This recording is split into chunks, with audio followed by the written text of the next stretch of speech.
Thank you. Greetings, PeachPay friends.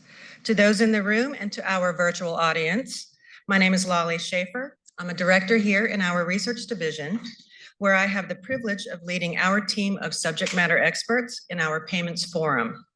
We are also your host team for today. I always say these events are like putting on a wedding, and today's bride is Nancy McKenzie. Thankfully, she's not a bridezilla, and I want to give her my appreciation for her thoughtful leadership of this event. Also, many, many thanks to our hardworking crew behind the scenes. We could not pull this off without them. Today, I was asked to share what the Payments Forum team does, besides just having parties like this one. Grounded in payments research, our team strives to generate benefits to improve the efficiency, inclusivity, and resilience for payments in the United States. This is in line with the Fed's function as the central bank to foster a safe and efficient payment system. Through targeted, data-driven, and policy-relevant insights, our initiatives strengthen the system's capacity to deliver on this objective. I will share 3 highlights that we can view under 2 different lenses. The first lens is financial system benefits. Number 1, improved payment infrastructure design, where insights from empirical and policy-focused research guide the development of resilient, interoperable, and future-ready systems.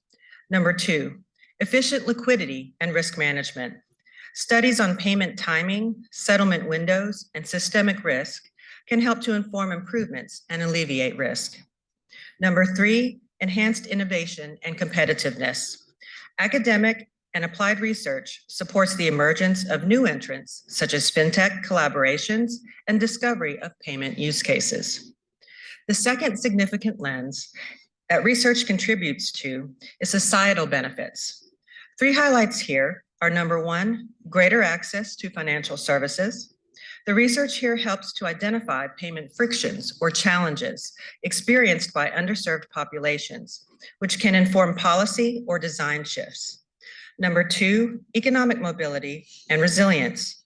A more efficient payments ecosystem enables smoother commerce, more reliable payroll, vendor payments, and improved customer confidence, all of which fuel a macroeconomic well-being. Number 3, interoperability and integration challenges. The Payments Forum investigates structural inefficiencies across payment platforms, especially where fragmentation may limit real-time access. Some examples of our work include, first, the Survey and Diary of Consumer Payment Choice. This includes an analysis of U.S. consumer payment preferences and behavior. The Survey and Diary adds to our knowledge about the role of consumers in the transformation of payments from paper to electronic. This year, the Consumer Payments Research Team also added interactive charts and code books. Second, the Federal Reserve Payment Study. This is an ongoing effort to estimate aggregate trends in non-cash payments in the U.S., offering a periodic benchmark for policymakers, the industry, and the public. Finally, we also have payments articles and blogs with the latest hot topics curated just for you. All you have to do is go to our banking and payments menu on atlantafed.org. Now I'm going to move on to some event logistics. Questions are encouraged. If you are in the room, please raise your hand and wait for a mic. Or anyone can go to slido.com and enter #PeachPay, that's all one word. We also have QR codes for the guests in the room on the tables. Recordings will be delivered after the event via email.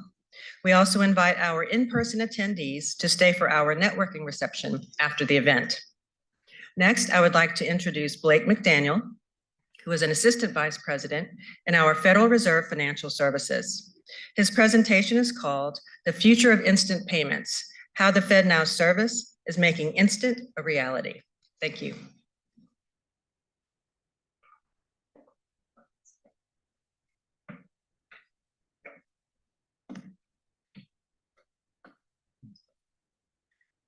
Appreciate that, Lolly.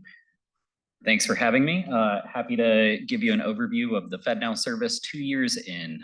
So I assume most of you are familiar with the FedNow service. Maybe a show of hands of those who've never heard of it. Okay, all right. So I'm on good footing here.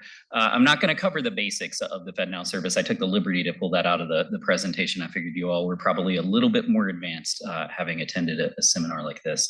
But I do want to talk about where FedNow fits and how we see it growing over time. So with that, it works. All right. So with that, I'll start off with a snapshot of where we are at our 2-year anniversary. So we're just a little bit under a month out from our 2-year anniversary. And already we've got 1,400 participants on the FedNow network. That's across 50 states, and that's up 56% year over year. That actually represents about 57% unique FIs on the FedNow network. Knowing that we were the second entrant into the market, it was really important for us to contribute to reaching market ubiquity. And that's really what we see ourselves as doing with this 1,400 and growing number. And so we expect this number to continue to grow. It's also important to know that this number represents around 40% account reach in the country. And while that's certainly shy of 100%, we're getting there. And so we expect to get to ubiquity over time. We have a robust onboarding and sales pipeline that we expect to continue to contribute to this growth number as we move forward, including a number of financial institutions at all segments of the marketplace. That's another important aspect for us as well. And I think, sorry, before we move on, there was a slide that I think got jumped over, which was the views I express are those of my own. Please take them as that and not of those of the Federal Reserve System. All right, with that out of the way, I'll keep going.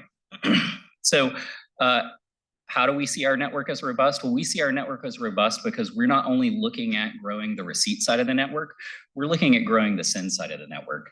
So a little bit more than a third of that 1,400 number you saw there, they're actually enabled for send on our network. They have their profiles updated, they have infrastructure in place, and that number of actual senders has tripled since our service launch. So we're seeing that number continue to grow, and especially important is that that number continues to grow as the overall number of participants on our network grows, right? We don't want to see that stagnate over time, and we're not seeing it. We're seeing that, and we're seeing it contribute to our overall volume growth and our payments growth as well on the network.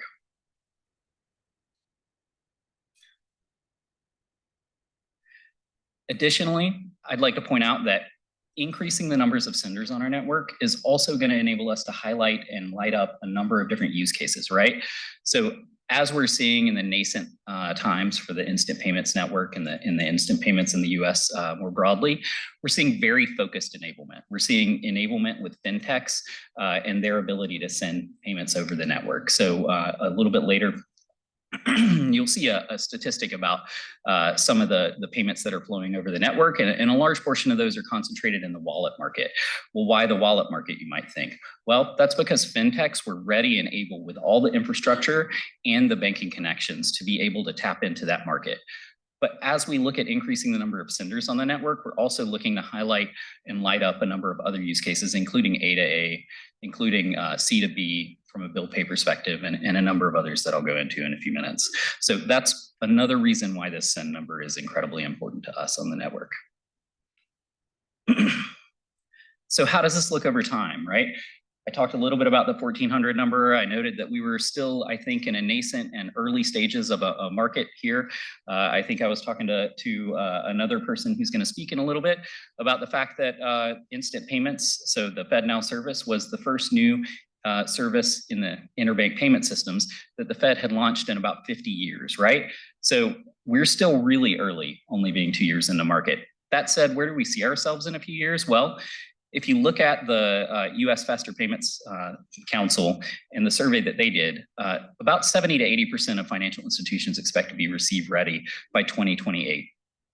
That's a large number from the increase from 1,400, by the way. So also 30 to 40% expect to be able to send payments. So back to my point about increasing that level of send on the network as well.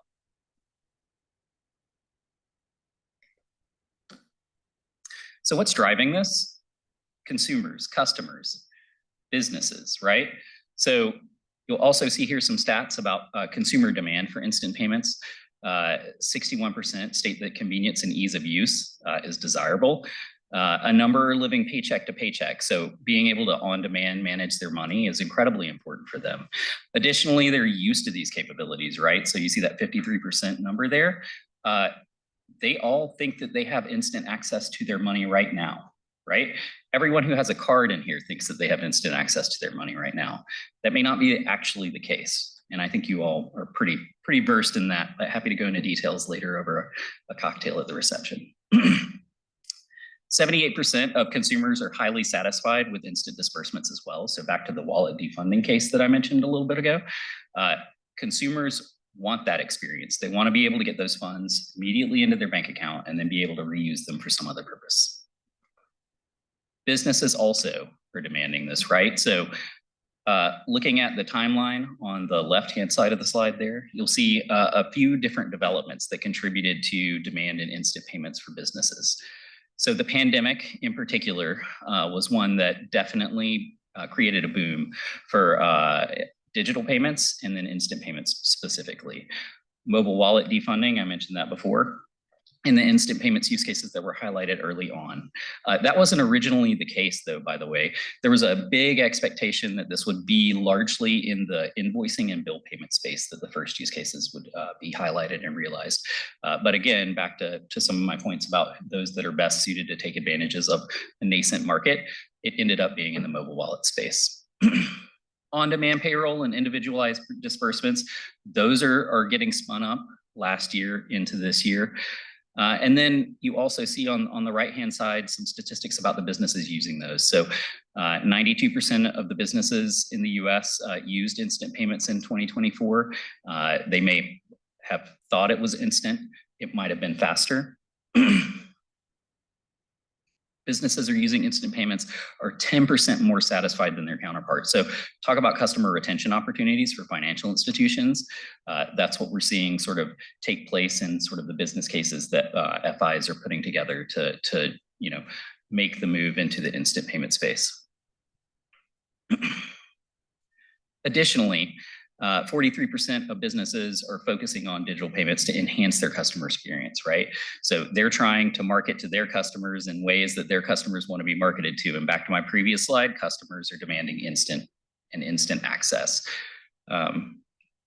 So I'll jump over to the next slide, which has some of the same statistics, but what's driving that really on the bottom left-hand side of the slide here, I want to concentrate on the fact that it's lower cost. It's available 24/7, there's greater flexibility, and there's instant availability of funds. And that is a huge driver of value for businesses that we're seeing use the network early and often. So where are the priority use cases? I already mentioned digital wallet funding and defunding. There's also instant payments payroll. There's recurring bill pay and invoicing. And I mentioned before that wasn't one of the earlier use cases that was sort of lit up, but we are starting to see companies start to capitalize on that, right? There's actually a use case that came out recently where a company used a QR code to present and pay for a digital payment invoice. Additionally, urgent same-day transactions obviously are driving instant payments and just-in-time B2B payments.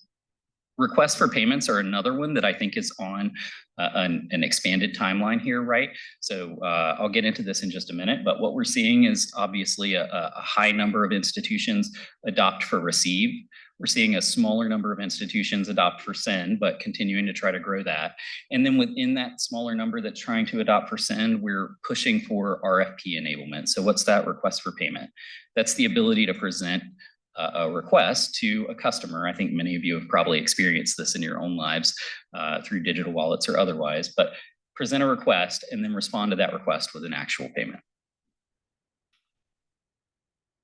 So what are we learning along the way?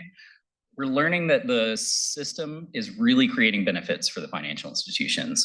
It's creating benefits in a number of different respects, but primarily in the cost savings respect, the ability to sort of meet customer demand, and also the ability to create new sources of revenue, especially in those business servicing cases. Additionally, Enabling send and receive together has resulted in some time savings for financial institutions. So we've seen some come on as receive only and then look to enable send later, and it takes a little bit longer for them to send. So we're factoring that into our overall projections back to those numbers that we saw earlier. Those FIs, though, that are enabling both at the same time, they're taking obviously a risk-based approach to that enablement. And they're also assessing where they are with their controls and their ability to sort of highlight maybe their own use cases first and then roll that out to trusted corporate customers and then ultimately to their broader user base. Around the clock staffing isn't necessary. So this is a huge one that we saw FIs really concerned with early on in the service. So with receive, there's really a very low risk profile, and financial institutions are controlling for the staffing and resourcing needs on the send side by the windows within which they enable that capability for their customers. So there's also an ability for a financial institution to sort of control and toggle their risk appetite in those situations as well. I mentioned cost savings. One of our earlier financial institutions, one of the ones that actually joined day one, is actually seeing incredible cost savings. They've said that that's justified their entire investment in instant payments because they're able to real-time reconcile all of these payments. And so that ultimately has contributed to their ability to make the business case and continue to broaden their payments footprint. I'll also mention in the last two bullet points that we highlight service providers in all this. So 1,400 financial institutions, many of those, and when I say many, I mean the vast majority of those, are using service providers to connect to the network. And so service providers are providing a number of different capabilities to those financial institutions, including reporting capability that facilitates some of that reconcilement activity as well. As some abilities around some of those additional enablements that I talked about with regards to RFP and send enablement, and also some of the risk-based controls that are available, like fraud tools and prevention mechanisms. So the benefits of sending, I mentioned some of these before. It allows financial institutions to gain a faster return on their investment. So if you're enabling send for businesses, we've seen a number of financial institutions servicing corporate customers price for those in ways that allow them to recoup their costs. Additionally, it allows for financial institutions to provide better services to their customers, right? So to the demand piece that I mentioned earlier. And then also they're able to reduce their costs. So already talked about the pace at which financial institutions are enabling send, and certainly that is something that we are looking to accelerate, but accelerate in a way that makes sense based on each financial institution's profile. So we have a number of relationship managers that are out there in the market working with each financial institution on their business case, on their risk profile, and their approach to broadening that send enablement. And then also, you know, I'd be remiss if I didn't mention that obviously instant payment sits in the back office with a number of other payment mechanisms that financial institutions have and maintain, and that's okay, right? We, from a sort of interbank payments provider perspective, are here to offer optionality and capabilities to the marketplace, not necessarily push from one payment system to the other. We also have seen, so I mentioned some of the service provider enablement. We've seen a number of new service providers come into the marketplace to service the increased demand for access to instant payments over the last couple of years. What I'll point out there, though, is that obviously there's a balance as those new service providers come into market with the integrations to the FI's core, the risk mitigation tools and approaches that are available to financial institutions, and other capabilities that the financial institution has.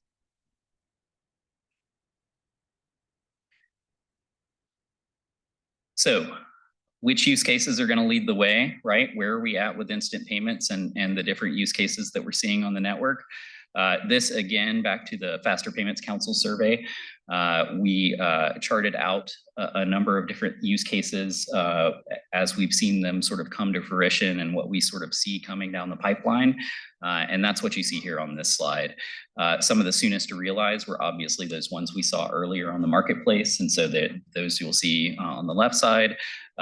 Additionally, we're seeing some of those translate into places where there's sort of a demand for greater reach for instant payments. And then they're starting on the right side. You'll see some of the places where I mentioned before that financial institutions have an opportunity to start getting revenue basis for their payments and initiation in the instant payment space. So we're looking also, though, at strategic send and receiver use cases and how those will develop over time, recognizing that this is really a two-sided marketplace. So back to my point about sending and receiving, we really are looking to build that out so that we can ultimately realize all of these use cases. Maybe, all right. Some emerging verticals that we're hearing in the industry are around healthcare and insurance, right? So insurance, obviously, when there's a catastrophe and there's a need to disperse funds quickly, instant payments is a right tool to service the needs of the marketplace. And then in healthcare, we're also seeing, higher demands for increased cash flow and sort of real-time availability of funding there. So we're working with providers in the market to sort of assess what's necessary to highlight those use cases, to sort of see them come online, and also working with financial institution to make sure that those capabilities are available downstream. And so maybe one thing or through line that I'll knit from the things I've talked about before to this slide is that obviously we are a service provider for financial institutions. So we don't actually provide services out beyond financial institutions from a Federal Reserve Financial Services perspective. And so when we go out to the marketplace and we hear demand around these use cases, our next step is to go to the financial institutions and the service providers that service those financial institutions to ultimately figure out how do we make that capability available downstream, and how do we work with all the players in the market to meet the needs that we see out there in the marketplace and deliver the capabilities. Sometimes those things are very easy and on a very short time frame, like the wallet funding and defunding.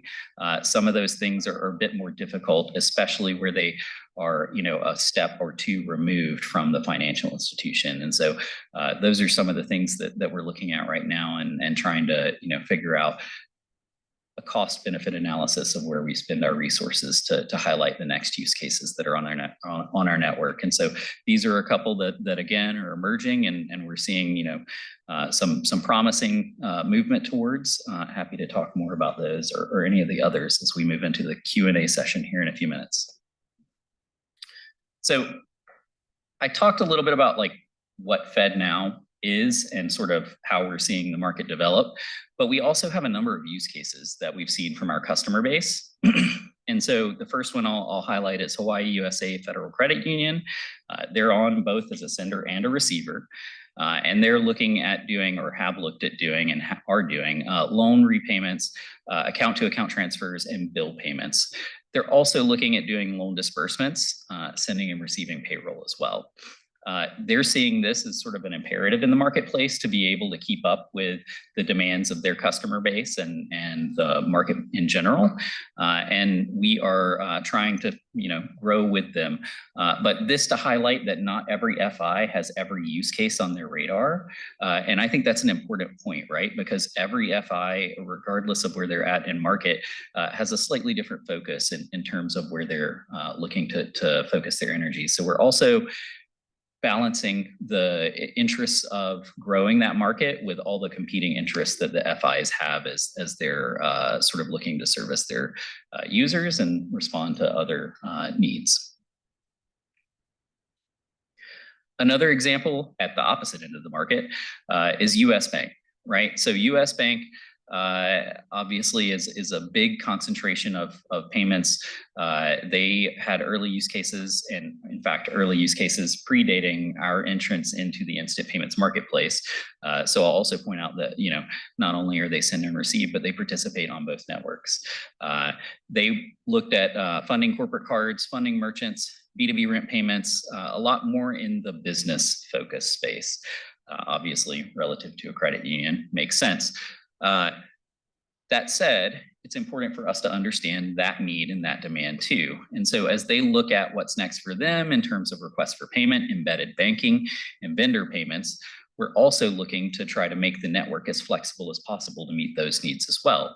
So we launched in the market as a use case agnostic service, and I've gone over a number of different use cases, but we don't necessarily dictate what use cases can and can't flow over our network, except that we're a domestic payment system. So preserve that. But outside of that, and within the confines of our rules and participation agreements, we allow for any type of payment to flow over our network. And so we're trying to figure out what tools and resources we can make available, what tools and resources service providers make available, and what tools and resources financial institutions and their customers sort of build out to otherwise sort of capitalize on the broader market need for instant payments. So real estate transactions, so outside of the view of a financial institution, I wanted to focus in on real estate transactions because this is another emerging component that we've seen in the instant payment space. What we're really seeing here is that financial institutions and the broader industry in the real estate space is looking to close on transactions outside of normal business hours, right? Like, I don't have time during the banking day to go close on a mortgage, so I have to take off work, right? What if you didn't? And that's what a number of financial institutions are finding from an auto loan perspective, but also from a real estate perspective, is that they can service a broader base of needs if they allow for those transactions out of hours. And that's we're seeing some traction there with some of the use cases highlighted at a town hall and also on our website on the Innovation Spotlight. Additionally, micro deposits. So some of you may remember this from like the early aughts, right? When you first set up your PayPal account, you got a couple of small dollar transactions into your PayPal account. Well, as a nascent network, there's a need to ensure that there's availability of an account on the network.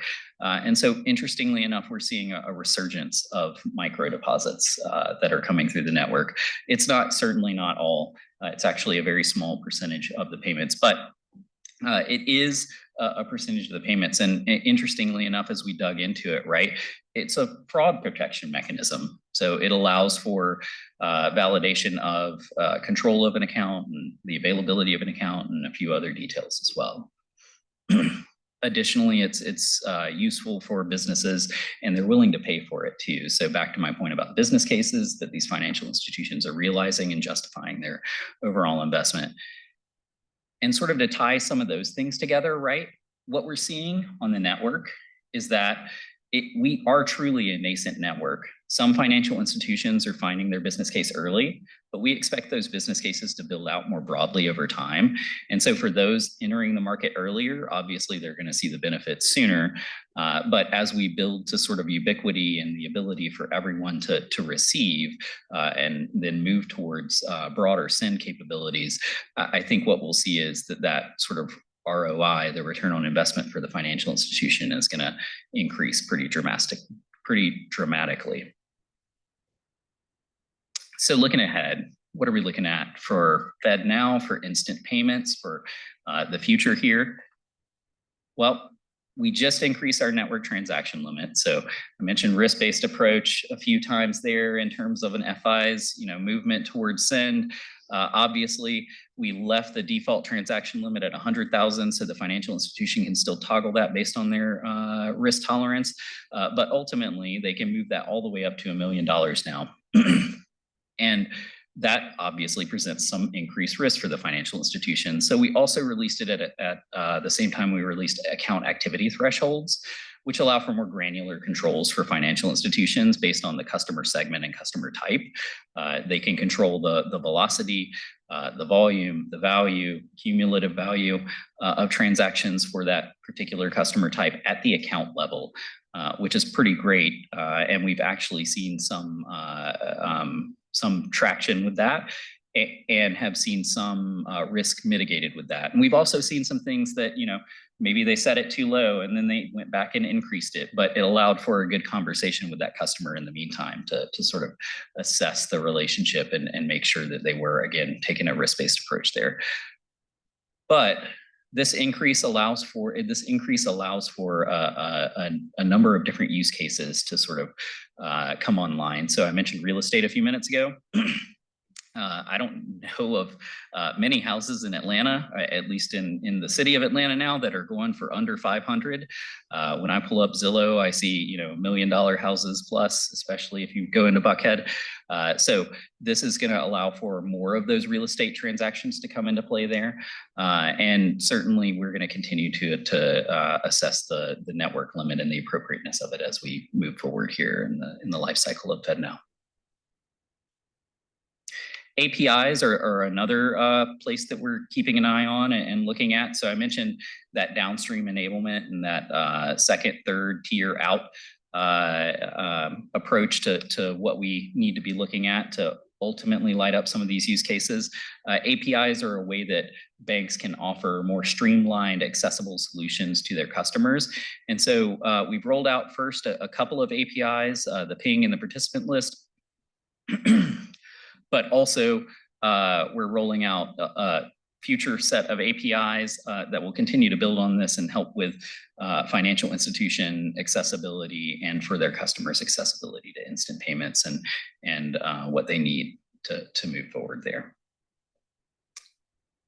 So future functionality in general, we're going to continue to focus in on these three verticals: safety, trust, ease of use.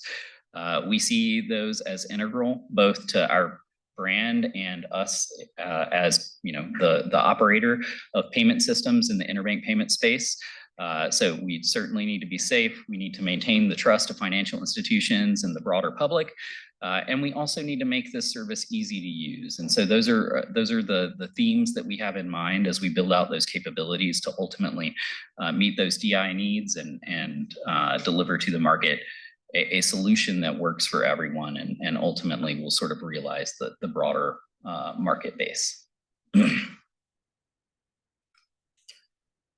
So I'll take us all the way back to the beginning of my presentation, right? What did we see in the first 2 years? We saw a dramatic expansion of our network from a participant perspective. We saw increases in the volumes and especially the value of our broader transactions on the network that were largely in line with what we expected to see and will hopefully see as we move forward. We also have facilitated this through our FedNow user group and continue to engage with our current users as well as our potential future users to figure out, are there new things that we need to build for their network? And also, are there things that we need to go back and shore up for the network, right? So I mentioned the first payment system in 50 years, obviously the ACH and NACHA and the rule set that underlie the ACH has gone through a number of different changes over the years to address a lot of the things that have developed in the marketplace. So we're continuing to take that view in the instant payment space and looking at that moving forward as well.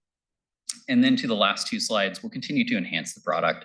We'll continue to add reporting features and functionality. We'll continue to add APIs. We'll continue to add fraud and risk mitigation controls as we move through the enablement cycle. And we'll continue to try to work with the financial institutions, their service providers, and ultimately the customers of the financial institution to make sure that instant payments is meeting those use case needs that we see throughout the marketplace. And those needs we expect to evolve as well. One of the other interesting comments that I heard before I got up here that I think is good for the broader audience to hear though too, is that a lot of the payments and volume and use cases we're seeing on instant payments actually aren't coming from directly, at least, another payment system. They're new payments. A lot of these payments are anyway. I mean, there's obviously some that are lift and shift, but a lot of the payments are new payments on the network. So businesses are actually finding ways to create new sort of economic avenues to float payments. So I mentioned on-demand payroll before, right? you typically only see that at best 4 times a month at the end of a week. Now you can see it multiple times a day. So if you're interested in following us and seeing what we do over the next year, please check out these QR codes. FedNow Explorer on the left and FedNow News on the right. So depending on if you want to push or a pull, you can adjust accordingly. And obviously, I'm also here to take your questions right now. And then also feel free to reach out to me in the future as you have questions. So, well, first, let me see if there's anything in the room.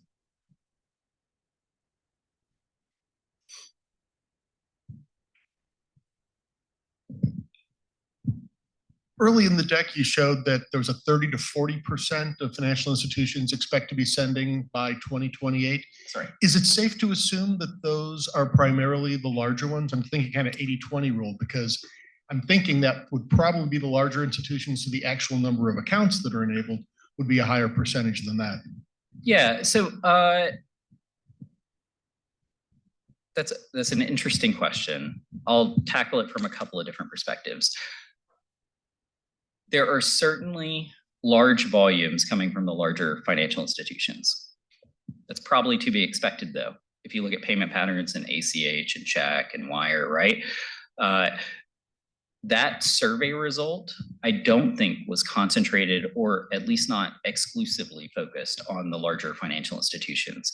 I actually think there's an expectation that service providers will provide functionality down market as well. And that we will ultimately see down market senders too. Now, a small, $100 million credit union is not going to be sending the same volume that top tier bank is sending necessarily. But it's important that they're on the market, on the network, and also enabled as well. And so we're kind of taking that view that we need to be working with all the financial institutions across the board to not only enable receive, but to also enable send as well. And I think one other point in your question that's important to highlight is that was by 2028, right? So that's only 3 years away. Right. So I think for, a broader network perspective, getting to 30 to 40% of send by, 5 years into our entrance in the marketplace, at least, would be pretty incredible, and something that we're actively looking at. How might we achieve that? Yeah. I think there was some. Yeah, I was looking at the stats that were released for the second quarter. Yeah. In FedNow, their average transaction size was $115,000. Yep. In the Clearinghouse Network, the average transaction size was $4,000. I'm just wondering what is different in the payment mix there for FedNow to be so much higher? Yeah, so it's a good question. I think if you dig into the data, what you'll find is that there are some very niche use cases that are at that upper threshold of our transaction limit that have been realized on the network. And so trying not to be too obtuse, but also trying to be responsive to your question. So why might that be different than what RTP experienced? Well, RTP came into market much earlier than us, and they're also, they have had all of the large banks participating and sending on their network for a while now. I think they probably started at a different place than us in terms of what payments they might be looking to target on network. Now, I don't work at RTP, so I can't give you any certainty behind that. What I can tell you is that as we've moved into the market, we've tried to service the broader set of the marketplace. And so we have found that there are some with needs at that higher dollar threshold. And those represent a smaller portion than the whole of the market, right? Because if you start to look at the average number over time, you can kind of see some trending there that'll indicate sort of how big that volume is. But there are certainly some use cases at that higher value mark, and there are a lot of use cases at the smaller value mark. So, be careful reading. Yeah, sure. So, well, the real estate use case, right? So that's certainly one. Having collateral on hand for sort of broader economic activity is another one that is proving to sort of hit that higher dollar value. Maybe one other one that I would point out is there are times where wire may not be available, right? Nights and weekends. And so that's another area where we've seen certainly some financial institutions, figure out use cases that might fit the bill. Yep. Yes, thank you. Andrew Shannon, I have a question about, fraud is really rampant right now. Mhm. A lot of financial institutions are struggling that. With us speeding up things going through FedNow, how do you see financial institutions protecting themselves from a risk point of view? Yeah, that's a great question, one that we get quite frequently. So I'll give you a few different responses to that question. One is that, we've heard instant payments equal instant fraud, right? We have not experienced that on our network, knock on some wood, to a large degree. In fact, it's, been very minimal. What I will say, though, is that we're also a nascent market. So, don't want to jump the gun, and fraudsters will find a way, right? If anything else. So, we've seen the increase in check fraud in the recent past because that happened to be the easiest avenue for them to go down. So our view is to try to help make this not the easiest avenue to go down. And so we're releasing capabilities like the AAT controls that allow for financial institutions to toggle things at a very narrow level for certain customer segments. They can increase that limit, increase that value for customers that they trust, that they know have other controls in place, right? You can control for account takeover if you have enough things on the front end to keep someone from taking over that account, right? So if you as a financial institution know a corporate customer has those controls in place, maybe you increase their limit. But if they don't, maybe we decrease it and then overall reduce the fraud risk. Additionally, we're trying to work with our participants in the broader industry to figure out where is the fraud going. So it does shift over time. And so we're keeping an eye on that. And certainly if we do see increases in instant payments fraud, then we would absolutely, look at that and figure out the best tools available to combat that. Yeah. All right, any other questions in the room?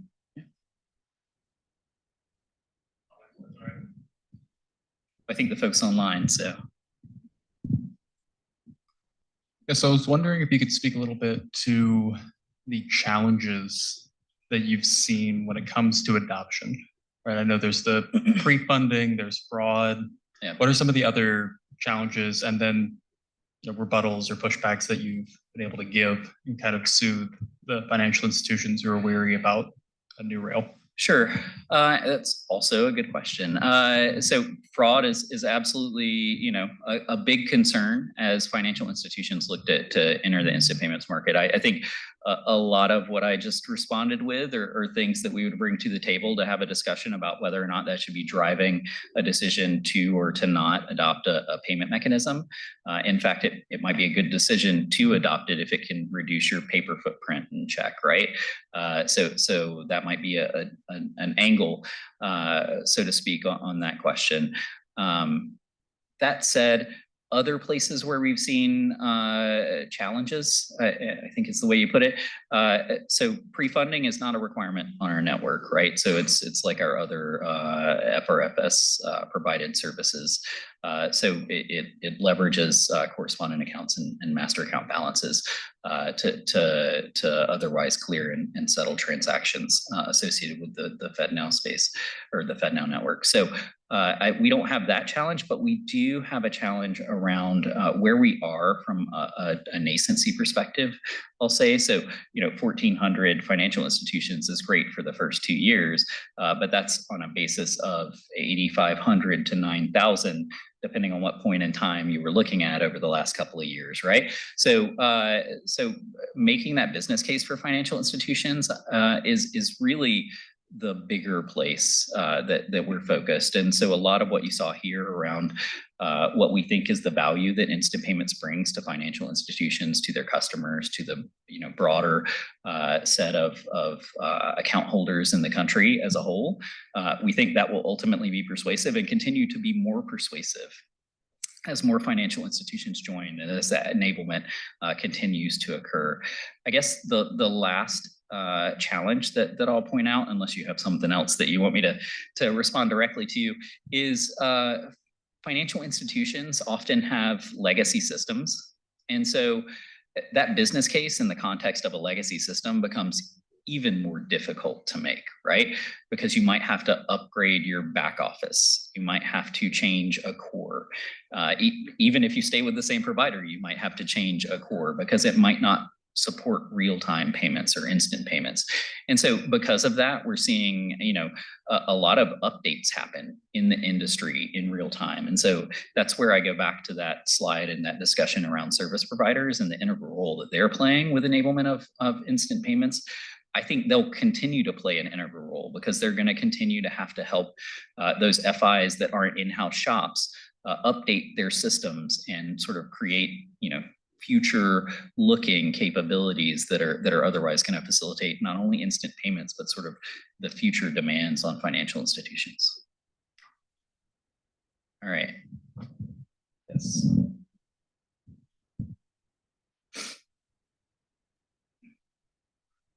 Mention managing risk at a segment level. Are there regulatory prohibitions from doing that at the individual level, or is it just a functional limitation? I'll defer to my regulator colleagues that are in the audience to answer whether a liability. To answer whether or not it's appropriate to do that at the individual level. What I will say is that from a segment level, like a segment of customers across the board, right? Corporate customers, you would typically expect to have, a greater access to funds or a higher limit as it relates to payments. And then maybe I'll also point to other systems where other payment systems that are available in market. So, no necessary endorsement, but Zelle, right, has at the financial institution level often a limit based on the segment of availability, right? So consumer segments often have a number of transaction and a total value and individual payment value limit. So it's not unprecedented, is what I'll say. But as to whether or not it's legal, illegal, or runs afoul of any regulatory requirements, I'll defer to my colleagues. So. Got another? I have a very quick question. Yes, Following up from that adoption question, Mhm. is there, you said there were 1,400 who participated, something like that. Have you surveyed the ones that have not participated as to what the reasons might be beyond the legacy systems part? Is it, do you have a customer type that prefers it? Have you also found a difference between rural and urban institutions? I'm just curious. Yeah, that's a very good question. So on the first slide, it showed a map of the US, and we're in all 50 states right now. Many of those who adopted the FedNow service are in rural areas. So it's not necessarily an urban-rural divide, I would say. I think what it is it's a typical adoption curve question, right? You have early adopters that are typically innovative and looking forward for the next thing. And, they may have a lower bar from a business case perspective than say your early majority. And we're really seeing the early majority come online right now, right? And so to your point, or to your question, to more directly answer it, I think it's those things that I mentioned. It's, there are concerns around fraud. And rightly so. So financial institutions should go into any new payments business with that. There are concerns around the operations costs that it's going to entail for the financial institution. And so that as a counter to what revenue can they make, what's going to be the lift from a sort of customer retention standpoint, are their customers otherwise going to leave and go to another financial institution? Well, at some point, that might very well be the case when instant payments are broadly available at the majority of financial institutions. If a particular financial institution isn't offering instant payments, then they may have a risk of customer attrition. So those change over time. But then maybe back to your point about the back-end capabilities and the core capabilities for financial institutions. I will also say that it's not without cost to enable instant payments. So that's also what we're trying to work with and figure out sort of across the board in the industry. What are the costs that are being incurred, and how does that stack up against the benefits? And so that back to the broader business case. Yeah. All right, so I see a few questions online. So one is about service provider access to FedNow, and maybe I think the specific answer to this is that in some instances, financial institutions use service providers to connect to Federal Reserve Financial Services. So those service providers are known and are acting on behalf of the financial institutions in connecting to the Federal Reserve Financial Services. That arrangement is also allowed in the instant payment space. However, they're doing it on behalf of the financial institution, not on behalf of themselves or not on behalf of the financial institution's customer. So maybe to unpack that question a little bit, there might have been a thought underlying that non-banks are connecting directly to the service, and that is not the case. A non-bank has to use a financial institution that might be using a service provider to connect to the system. That said, settlement is either through the financial institution's own account or through a correspondent account that they've made arrangements to use. And so lack of interoperability. Yeah, so, interestingly enough, interoperability comes up. There is a delta between our participants and RTP's participants. And so that's absolutely true. It's just a fact, right? If I go back to that earlier slide, 56% of our participants are unique to us. They also have a percentage that's unique to them. And we are seeing financial institutions in some cases make a decision to adopt one network, but we're also seeing financial institutions make a decision to adopt both networks in some cases. What we originally referred to, the interoperability model that we followed is not payments exchange interoperability, but payments routing interoperability. So a financial institution can make a choice, an informed decision as to whether or not they want to adopt one or both network. And so that's kind of the lay of the land right now as we've seen it. So as it relates to adoption and reach, have we seen it be a true impediment or challenge? I would say it's not the primary impediment or challenge right now because we're in a nascent marketplace. So I think that's really been the biggest driver is that, again, if there's a technical challenge, it doesn't matter whether there's routing interoperability or payments exchange interoperability because you can't get on either network. So I think that's been the bigger issue as we've moved through. That said, with our partnerships and work with service providers and other technology providers in the marketplace, we've made, I think, a lot of inroads in terms of bringing those capabilities to bear on financial institutions in their tech stack. So one last question, at least on here. Oh, okay, somebody's moving them up.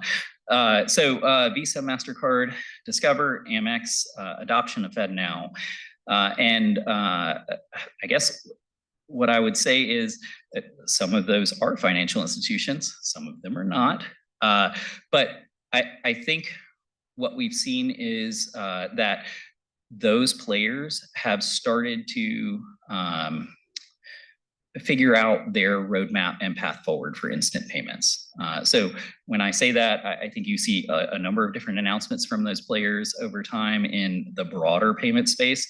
Instant payments is one of them where I think some of them have actually had some press releases about what they are doing and what they expect to do longer term from an instant payments perspective. All right. I think I covered the first one as well, and there's only one more.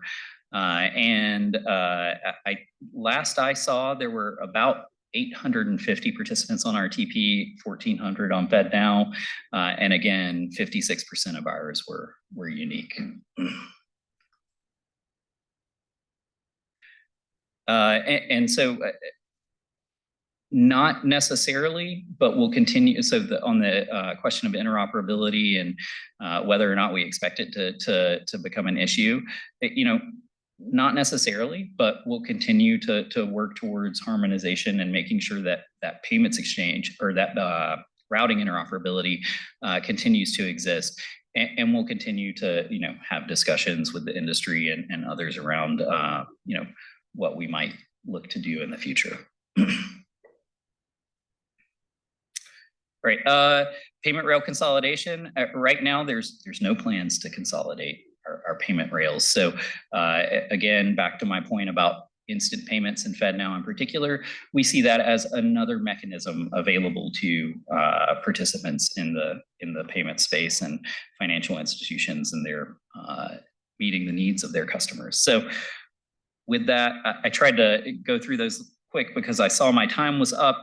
But with that, I'll hand it over to Glenn Savardi for the panel on special banking charters.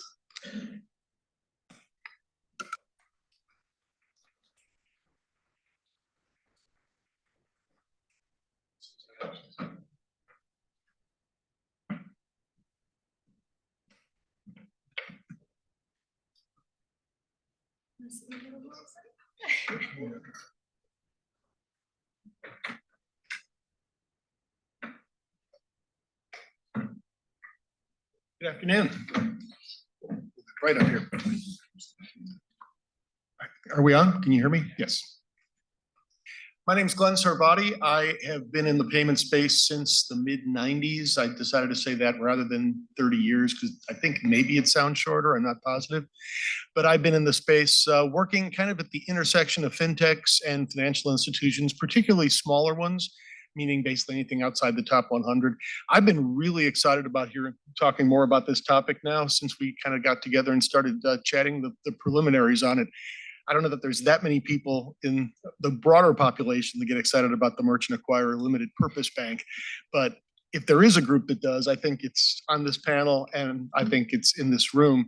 And I think we've got the perfect group of people who can really dig into the details too. And I think you'll understand why once you hear the introductions of the others. Jen, can you get us started? Absolutely. So Jen Barron, I am with Fiserv for the Fiserv MALPB. We like the acronym, so the Merchant Acquiring Limited Purpose Bank.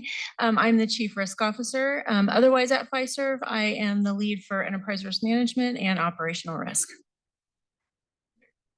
Hi, I'm Melissa Sneed. I'm the Deputy Commissioner for Supervision for the Georgia Department of Banking and Finance and oversee our portfolio of depository financial institutions and those eligible for insurance as well. Thank you. And my name is Jared Terry. I'm the Global Head of Financial Crime Operations and Strategy and Program Management at Stripe. So I work for the global function, but I work with our partners who are building our MALPB program and supporting them in that development and launch. So this is the only slide we have for you. I think we'll just leave it up there to make sure that people can refer back to it because I don't expect everybody to know. And I love that you use the phrase MALPB, which I had not heard until we started this.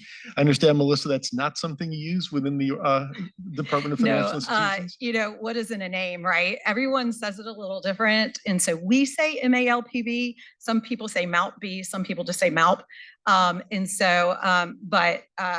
think it's important. I'll just make this point right here that while the name is ridiculous because regulators have no creative abilities when it comes to naming things, but I think it's really proven to be a really important name because it is what it is. It is merchant acquiring limited purpose. That's all that's allowed in the charter. So while it's a lot, we really do come back to that point when we're talking about what is and what isn't.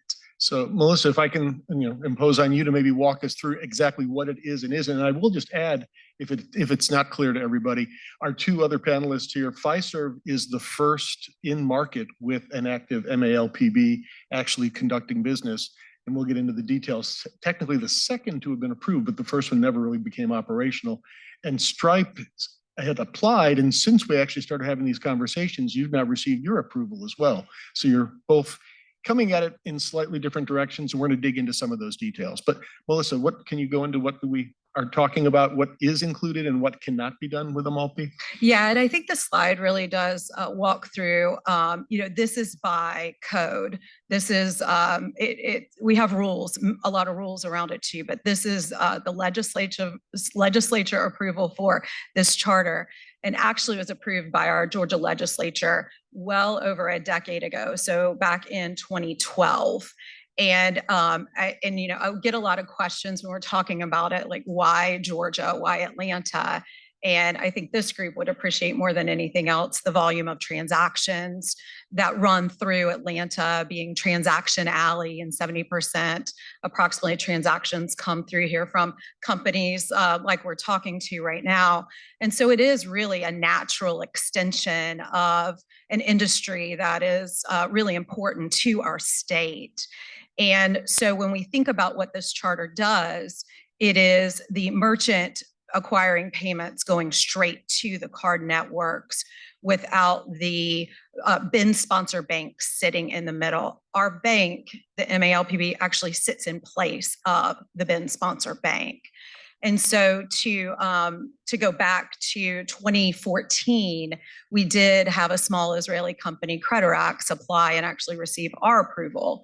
But at the time, Visa and MasterCard were not receptive to the conversations. And as we're very much aware, for this whole thing to work well together, it's got to be the company, the card networks, and the department all working together. So every entity is comfortable with how it works, and the capital requirements around it, the safeguards requirements around it, the regulatory space around it, because again, it is standing in place of a BIN sponsor bank. And so the card networks have an expectation for how we are going to regulate this entity. So then about probably 3 to 4 years ago, we had a couple of entities sitting around me that started calling again, interested in the charter. And Visa was very quick to start those discussions too. So hours of discussions with the card networks as well at this point in time, so that we're all on the same page and understanding everyone's role and responsibilities. And in the column of what it does not allow, I mean, it's self-acquiring, again, you're working through other financial institutions and issuers, correct? Right. The idea that Walmart wouldn't become a bank through this charter. That's right. And you cannot make loans, and you can only accept deposits from the parent of the From the multi. parent company. That's right. You do not take normal deposits or make loans. And we had a little bit of a conversation on this. Technically, I guess this entity could be FDIC insured, but there's kind of no logical reason for them to be. Well, to that point, this is already happening direct to card networks in other areas around the world, right? Europe is a great example of that. And these companies are already doing that there. But in the United States, Visa and MasterCard rules require a depository or an institution that is eligible for FDIC insurance. So our charter is eligible for FDIC insurance, but we don't anticipate, at least at this time, that that would be enacted. So Jen, I believe you were the first, well, obviously the first in market, but you were also, I believe, the first to apply. The charter had been available for several years. What drove the decision process of, when was the right time to do this? Yeah, so, we looked at all kinds of different charters. We looked at federal charters and state charters. For Fiserv, it was really more of what I would say a resiliency play, right? We have a number of sponsor banks today that we use in the merchant acquiring space. We absolutely intend to continue to use sponsor banks. In our case, though, as risk appetite changes at different institutions, I think this was an easy way for us to be able to have that resiliency in place by having our own charter. So if we need to funnel any payments through our own institution, we have that as an option, although it's not part of our main strategy to do so. And you, I believe, you received your approval last October and then went live earlier this year? That's correct. Yep. And so, like you say, this is not your primary. Is it really at this stage of the game? Which volume is going through? Is it a kind of test it out and make sure that everything's robust and working as planned, or how do you? Yeah, so we think of it as our SMB business, our small business groups that are going through it. it would be, think your cupcake shops and your shoe stores, just normal general retail. We don't have anything high risk going through here. We don't anticipate that we would have high risk going through the Maltby. Right at this point, we're really just working with Georgia, making sure that we all get off on the right foot as we continue to move forward. Obviously, Jared, you've got different relationships in terms of the way you already interact with issuers and existing banks. What drove the decision for Stripe to go down this path? Yeah, and before we get started, I'm going to take a page out of Blake's book. My opinions are my own and do not necessarily represent that of Stripe Incorporated or its affiliates. But on that note, what I would say is very similar. The resiliency factor is incredibly critical for us as an organization. It's for any organization, really, to make sure as we grow and design, banks take a different perspective depending on what their risk appetite is. And so being able to be adaptive to the market is really important for us. I think the other thing is we're also looking as we've grown as an organization of like, what is the new opportunities for us to expand our business capabilities? And so in both of those, as we looked at different options, and again, just similar to Jen, like we looked at federal options, we looked at other states, and we felt that the Georgia landscape was the right one for us. And so that's why we pursued that and moved forward with it. Anything a little from either of you? I mean, the ILC option is out there in Industrial Loan Corporation. You've got now talk about national trust banks, which you're seeing in the crypto space. Anything in particular you can point to that differentiates? So I think I would say, at Fiserv, a material piece of our business comes from banks, right? Our intention was never to compete with our clients. This is, again, just a resiliency play for us. So going down a different path could have had a different impact to our overall business model. And that wasn't the intention here. So it was just a really good fit for us. Yeah, and I think, because of just kind of the nature of the infrastructure of the Maltby, we're in the very similar boat, right? Like we are as Stripe wanting to continue to look at this as resiliency, but we're also not going to be moving high risk businesses at first or at all, depending on what the relationship intends to be. As we look at other licenses that are out there, this is the one that meant us where the infrastructure we had built. We have really good relationships with our financial partners that do support us as we're managing various aspects of our business. And we have policies, procedures, and tooling and technology that allows us to manage that risk not only on a local level, but a global level for us. And so as a result of that, we made sure that we picked the partner that was going to help us achieve our strategic goals, which in this case was the Maltby. Melissa, anything else in terms of the way the compare? I mean, I jotted down, and I'm sure there's many more. Circle, Ripple, Wise, they've all gone toward kind of announcing their intent to pursue a national trust charter. They have, and certainly different businesses have different goals. We're talking to other entities as well.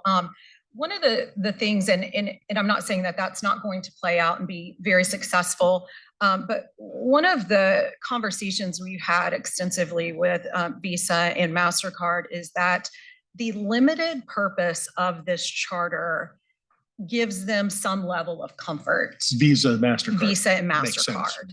And again, when we are talking about this relationship where all the parties have to be comfortable with each other, that plays well for ours, because there's other state charters too that have limited purposes that would allow this, but would allow a few things more as well. And, I'm not here to speak for Visa and MasterCard, but I do think one of the conversations we've had is that the more limited and narrow scope of this is at this time, as we begin this charter and these activities, as we crawl, walk, and run, and we don't put high risk through it and all of those things, and hopefully prove the charter to be very successful. I think we can over time maybe look for other ways to expand. But again, some of that might have to be with our housekeeping bill in the Georgia legislature to allow certain activities, and certainly the whole industry would have to be on board with that too. That we are in the space in Georgia with banks and credit unions and these limited purpose charters as well. That's a really good point. Like you said before, it's not the charter is not going to do you much good if you don't get cooperation and the comfort level of the Visas and MasterCards. So if this structure does the trick there, then that makes sense. And Right. Jen, just to kind of, for clarification purposes, we talked about this before. Fiserv's now talking about working with stablecoin, and Yeah. I asked the question: would this be and this may be exactly what you're talking about, Melissa? Would this be the logical place you would house those activities? And the answer is no. No, definitely not. Okay, so this is really truly about as limited purpose as we're going to get. Correct. So again, Stripe, Fiserv have started from very different positions. This is probably more of a question for Fiserv because you're still in the stand-up, the organization standpoint, Jared.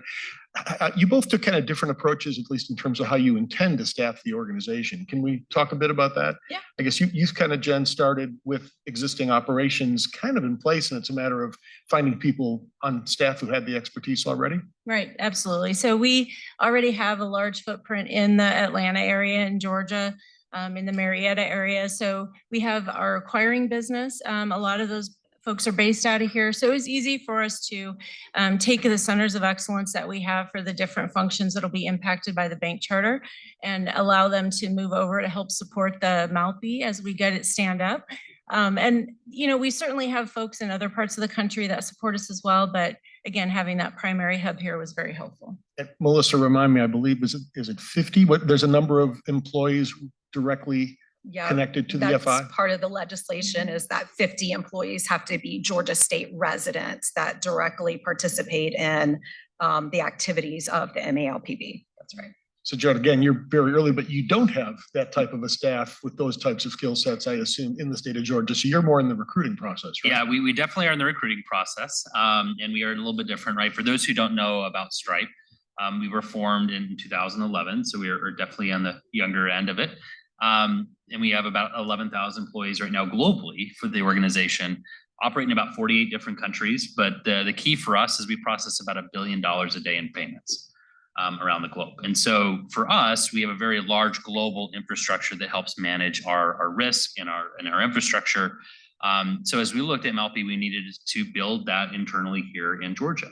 And so we do have people who at the global level that are supporting what we need to do to build that and support with them. That's where I came into this engagement. However, but we're going to have a BSA officer that's going to be here in Georgia. We are going to have individuals that are going to be here and supporting that infrastructure. And so as we look at Maltby will be a separate legal entity from the organization. It is completely separate, but there are shared services that they'll be able to use. So as we manage our transaction monitoring systems to make sure that we're able to identify if there is actors trying to take advantage of the limited partnership that we have, or limited banking partnership, excuse me. But if they're trying to take advantage of that, or if there's individuals from an EDD perspective that need to be evaluated, that we're working with the BAC officer here to make sure that we have the right infrastructure and information sharing, and that when they need to make decisions about managing risk, that they're making those decisions and they're partners with us at a global level, so they can leverage that capability, but at the same time, they are a legal entity to own that risk. And so where there is need, we can support, but as they own that risk, and that infrastructure needs to be there.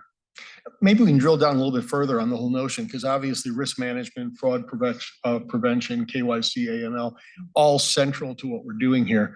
How did you kind of discuss, how did you evaluate the types of controls that need to be put in place for this charter? And Melissa, that might be something that you have to assess as well, compared to what's already existing in your ongoing, legacy operations. I can take a first stab at that. So for us, we to be very frank, we hired a consulting company, like what most people do. And we hired a consulting firm that was here in the Georgia area, that knew the regulations, that knew what would be expected of us. And so they helped us and guided us through the process. I think the other big component of this is we spoke early and often with folks like Melissa. And in that conversation, Jerry, who's our chief compliance officer for the Maltby, they talk on a regular basis, and they're actually talking about what do they need to do and what does that look like. And then Jerry comes back to us and says, okay, this is what we need to build. This is what it needs to look like. And so I think in that conversation, I think it's one, if you don't have the infrastructure in place or have that technical expertise in-house, go find the partners that are going to help you navigate what that looks like. And then the second part is have conversations with the regulators to make sure that we're all on the same page, that you're actually understanding what's required, that you are meeting that expectation, and that you're not going to have surprises as you go through the licensing program. And I think as you have that really proactive conversation with people, it really does help. Yeah, and we took a very similar approach, and we have a large footprint in merchant acquiring already. So the processes, the fraud controls were already in place. It's really deployment of those. And then we partnered with an outside counsel firm that helped us do additional analysis of what was required specific to the Maltby requirements. And similar to what Jared said, worked closely with Melissa and her team to had them on site, going through the process to make sure that we fully understood what was expected and that we were able to do that easily. How did this kind of come together, Melissa? I mean, given again that this was on the books for 10 years and then suddenly these applications kind of pop up. I'm not sure how long the distance is in length between the two of yours coming in, but you couldn't have just been sitting there at the edge of your seat waiting for one of these to come in for the last 10 years. No, we've had other things we've been working on Yeah. over the years as well. But it was interesting because I keep saying 3 years, but now as I sit here, it's probably 4 years ago, we started getting the calls again. And at first a call or two will come in and you'll think, okay, have some questions. And we were dusting off from a decade ago of working with CreditX. I think the good news is that our team that actually is working on this now, we worked on MALPB when it was enacted from our commissioner and our general counsel. I worked on the charter investigation for it. And so not that we remembered a decade later, right? But at least we started kind of ringing some bells in what we did back then. And then when Visa started calling, that's when we said, I think there might be something here. And so we really started digging back in and working on this and really have come from our regulatory roots on this. Everything about this looks like a bank charter because that's what we know how to do. So the application is extensive.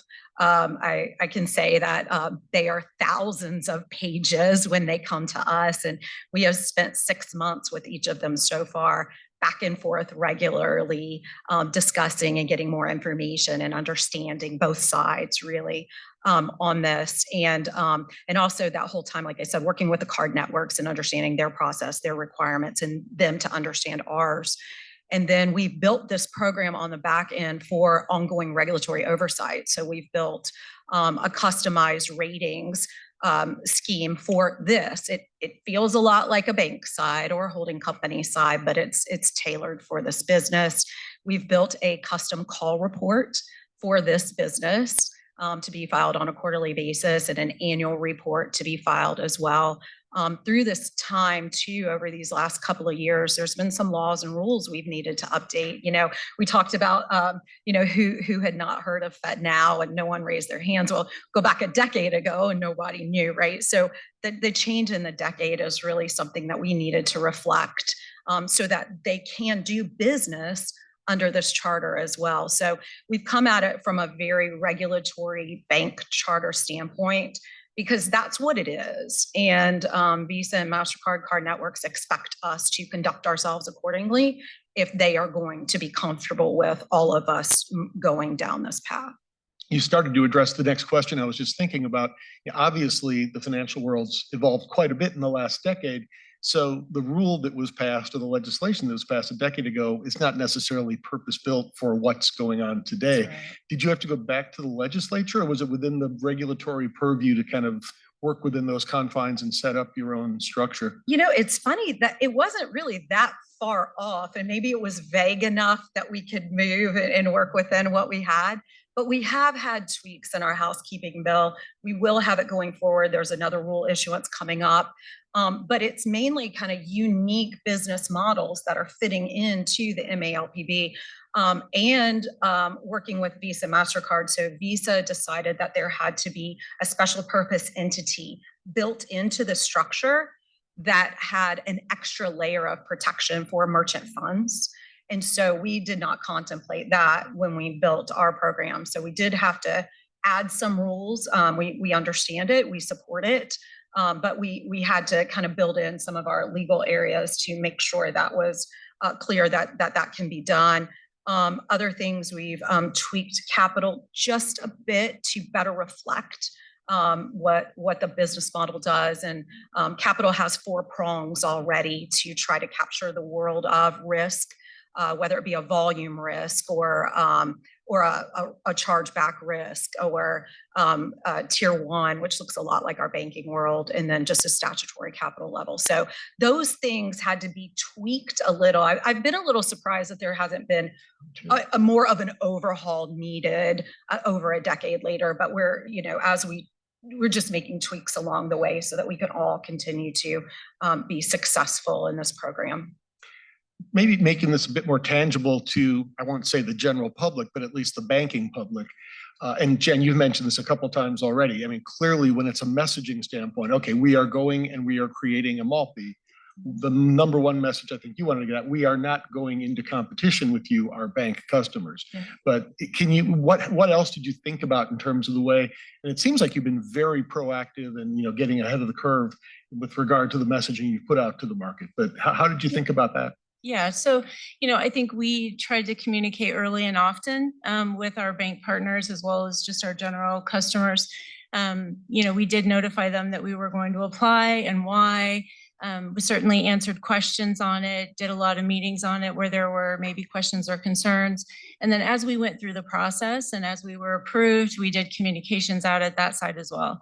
Again, our focus on sponsor banks continues to be there. We continue to board new sponsor banks. And as sponsor banks sometimes come and go, there have been some that have decided to leave, new sponsor banks that have come to market. And again, this was just another option for us as we continue to move our merchant acquiring business forward. And based on what they've seen so far, you haven't gotten any significant pushback, I take it. No, I think our bank customers understand. Being a sponsor bank is a little bit of a niche. There are certainly many out there, but there aren't hundreds of sponsor banks that want to participate. So I think there wasn't a ton of pushback from our banks. I think they understand the need. You have to protect your own interests. That's right. Exactly. And Jared, what about you? Because obviously you've got a very different relationship out there with your client base, and it's earlier too. So you've got more communication to do, obviously. Yeah, but it's funny is, we did both the prep and then in the session, it's just the similarities that we experience with Fiserv are pretty spot on in a lot of ways. And it's the same thing, right? Like, there was some initial questions like, are you competing with us? It's like, no, this is a merchant acquiring limited purpose bank. And when you start looking at that, they're like, oh, okay. And they kind of just let it go from there at that point. But very similar to Fiserv, like we have multiple financial partners that are supporting banks and in that relationship. And so we go through audits with them. They look at our processes. We openly talk about like what users are on their banks, what type of services they're going to provide for us and which ones they're not going to provide. And so as a result of them saying, hey, we're not going to provide X, Y, or Z, by definition, they know you're going to have another bank that may or may not support that particular product or service. And so because you have kind of a wider ecosystem of banks that support you, this is just another tool in the tool belt to help you meet your business's needs. It's not necessarily replacing or taking away from what they're doing. I'm also thinking about, again, the 10 years since this legislation passed and the evolution.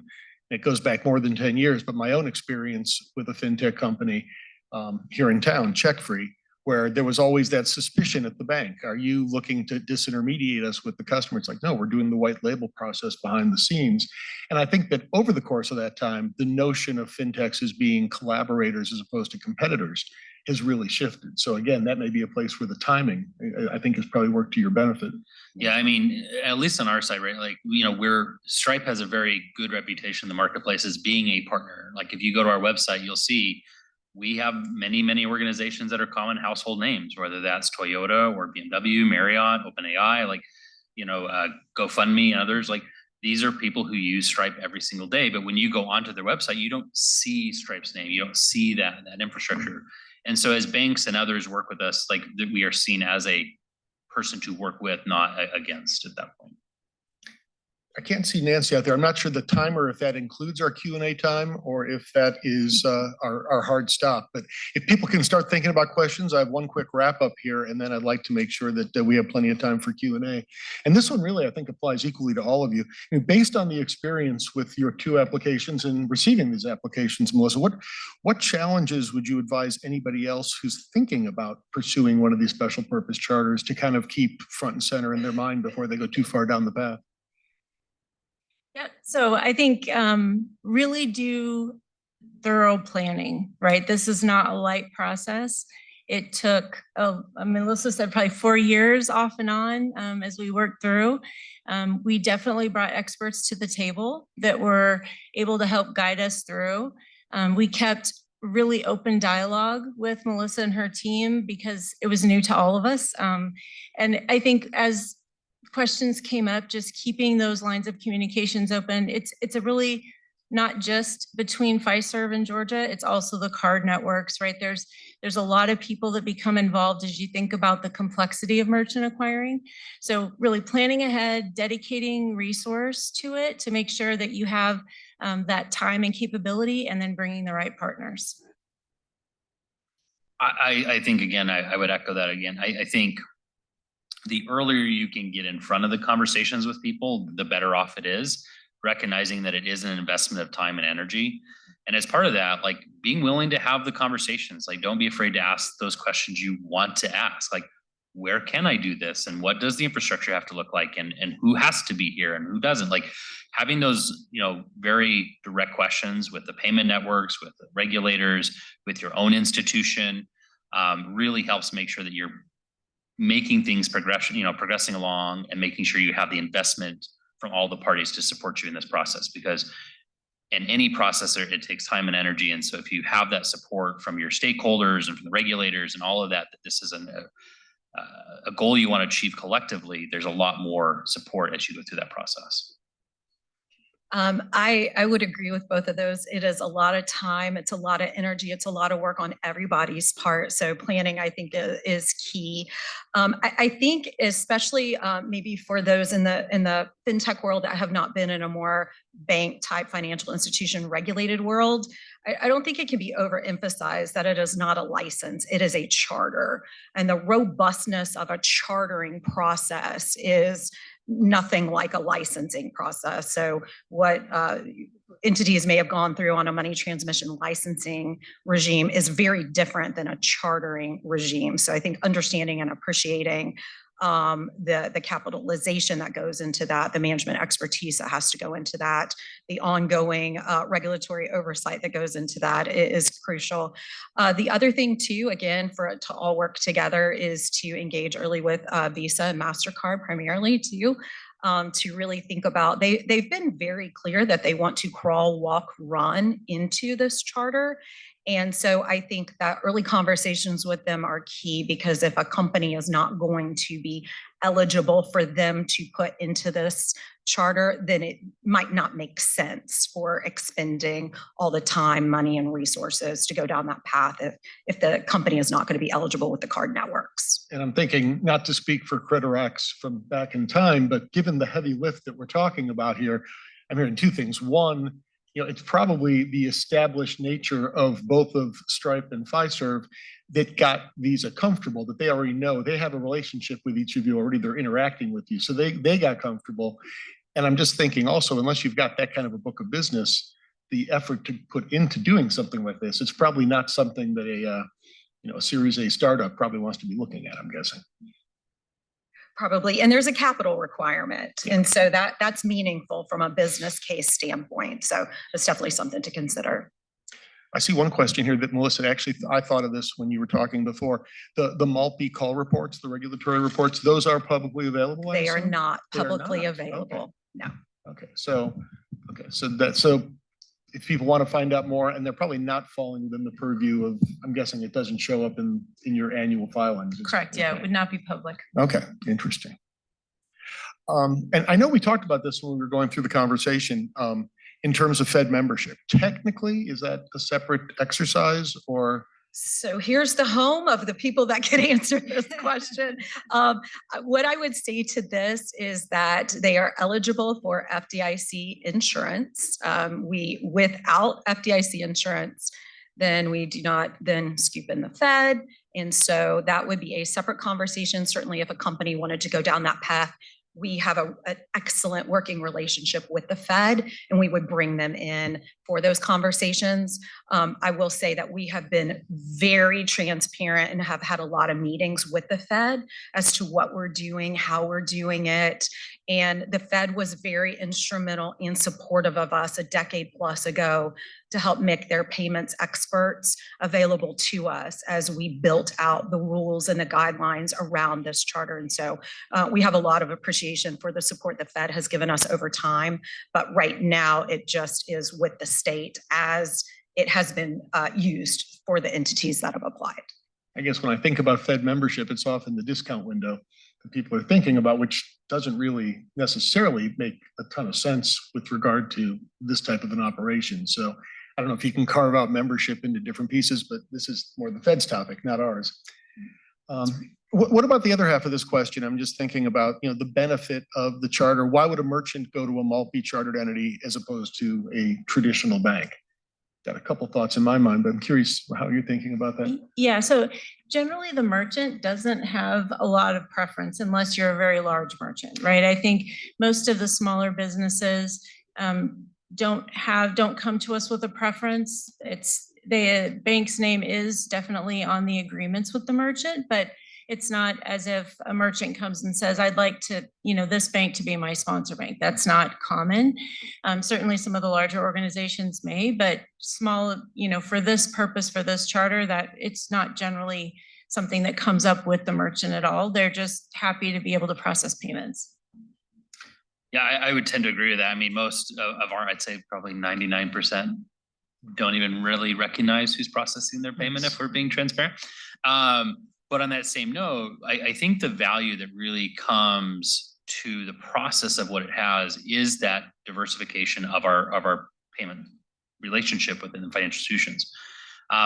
Because you never know, right? Like, you know, if a bank tomorrow said, you know, we're done and you got 60 days, good luck.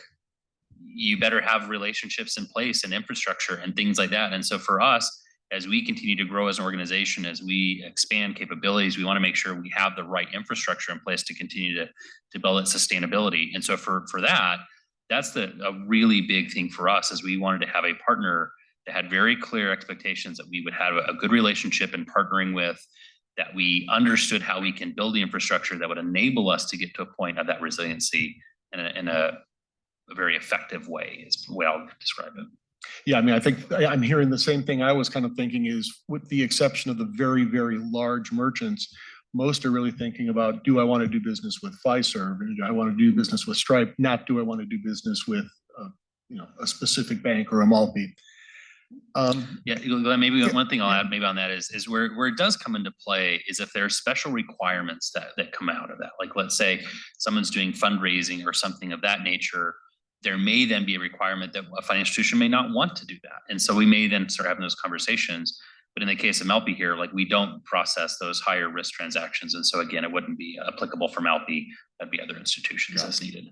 I was just about to ask for audience questions. It's because you're right in the line of sight. Yeah. No worries. Thanks all for sharing your experience with the charter. Very interesting. I wanted to ask a little bit more about the deposit nature of the charter. In particularly, I can see how this would be attractive for, let's say, like a fintech, right, who works with the sponsor banks to offer a deposit account to a customer. And then a lot of these deposit financial institutions build their business model around sweeping those deposits off balance sheet. Let's say a fintech was interested in trying to like take that market, where could they technically apply for this type of charter and through like an IntraFi or a deposit sweep network, not take the deposits in, but still offer like a deposit account to a customer under this charter? Do you think that's technically possible under this? No, no deposits. The only thing you can have for liquidity purposes is the parent coming into the institution. But, you know, something like IntraFi works because you're trading deposit insurance coverages. So number one, you can't take deposits. And number two, you don't have it unless you went and applied for the FDIC insurance. And so as it sits now, if you do not take advantage of FDIC deposit insurance, which takes it into a bit of a different type of a charter. But as it sits now, as we're talking up here today, that would not be allowed. Question over here. Yes, really appreciate y'all's time, and this has been a great PowerPoint. Question kind of for all of y'all, but first, is this a shared BIN environment, or is it strictly Stripe, Fiserv? Are you guys allowing any other ISOs, MSPs, PayFacs, ISVs to touch this industry, touch your ability to have a shared BIN environment, or is it strictly y'all's and everyone else has to use the Wells Fargo or the PNC or Cross River? So I think for us, for the Malpe, we're not doing, PFACs at this time. Again, we're really just kind of starting slow with Melissa and her team. Over time, I think our business model is we would want to expand it, assuming that things go well as we continue to move forward. But, I think right now we're keeping it very simple with just our SMB base at this point. Awesome. Then Jen, I had a follow-up question for you. Just Fiserv and the nature of the growth of the business, acquiring First Data, Cartonet, MPX, you guys have Star, Accel, and also Clover in your environment. Are you guys trying to become like a super acquirer now that you have your own BIN as well? I or- don't think there's any super in there. I think, we just want to continue to be able to grow our business in a healthy way. And as it sits today, before we had our Malpe, it was really reliant on banks, and their interests change over time, and we see consolidation in the market. And, just as you look forward as part of our emerging risk profile, and as we're trying to plan forward, this just made good sense for us. Understood. And then another question, this is my last question. I know you guys touched on, and I appreciate this, just your different environments, different industries that you would touch. Jen, I know you said you guys wouldn't really bring down anything else high risk. Now, Jared, I know Stripe kind of is the jack of all trades where you guys will touch pretty much anything. Just if there's any assurances, I know you guys talked about BSA AML, the need for hands-on compliance, but reassurances for ISOs, MSPs, PayFacs, ISVs that use Stripe, just to ensure that compliance will fully be met when you guys have your own BIN environment. Yeah, for us, and I'll obviously let Melissa and others chime in as well. We have an agreement. We're not going to bring high-risk users on in the beginning. So very similar to Fiserv, we have the same approach. It is very much a crawl, walk, run kind of mentality as well. And we want to make sure that we have the right infrastructure, we have the right tools, the right monitoring controls to make sure that we're actually managing the risk effectively, and that we are communicating that risk effectively back to our regulator. And so, what that looks like will always be a consistent evaluation of what our risk is and from our profile, which institutions can support that, which ones can't, and then using that as a holistic environment. I see the question up here, Jared, and I was kind of curious before when we were talking about talent acquisition. I mean, obviously, like we talked about transactionality, we have an awful lot of talent here in the card space. How far, I don't know how far along you are, but have you seen any specific kind of, successes, challenges in terms of how you've been recruiting here in the marketplace? Yeah, it's, I think for us, it's, if not that we're trying to recruit, but if you are interested, Stripe Careers, and the postings are posted there while they're open. And what I would say is really to come work at Stripe is really twofold, right? Because we're not just a financial institution, we are a tech company. And so we do look for individuals and processes and people that bring that background of not only leveraging financial institutional knowledge, but also that technical component. And so, what we found is there's lots of individuals in the Atlanta area that have that capability. And so it's finding the right person to bring that to fruition and being that person that can support the business. And that they are a good fit with the organization to not only, do the day-to-day work, but also like bring in concerns and raise questions, and making sure that if there are challenges that are going to come up as we look at this business, are we prepared to raise those concerns and raise those with our regulators and to work through those, and making sure we have the right person and persons in those positions. Now, you are based in Florida, correct? I am. I'm in Orlando, Florida. And you've opened up, I guess you've signed the lease. I don't know if you've technically opened up the office right off the Beltline. Yep, it'll be open in 6 weeks, I think, 5 weeks and change, something like that. So. Any other? This will be the last one. Okay. I swear this is my last question now. Melissa, this is a question for you. Talking about Fiserv, Stripe, you guys now having your own chartered bank license in Georgia.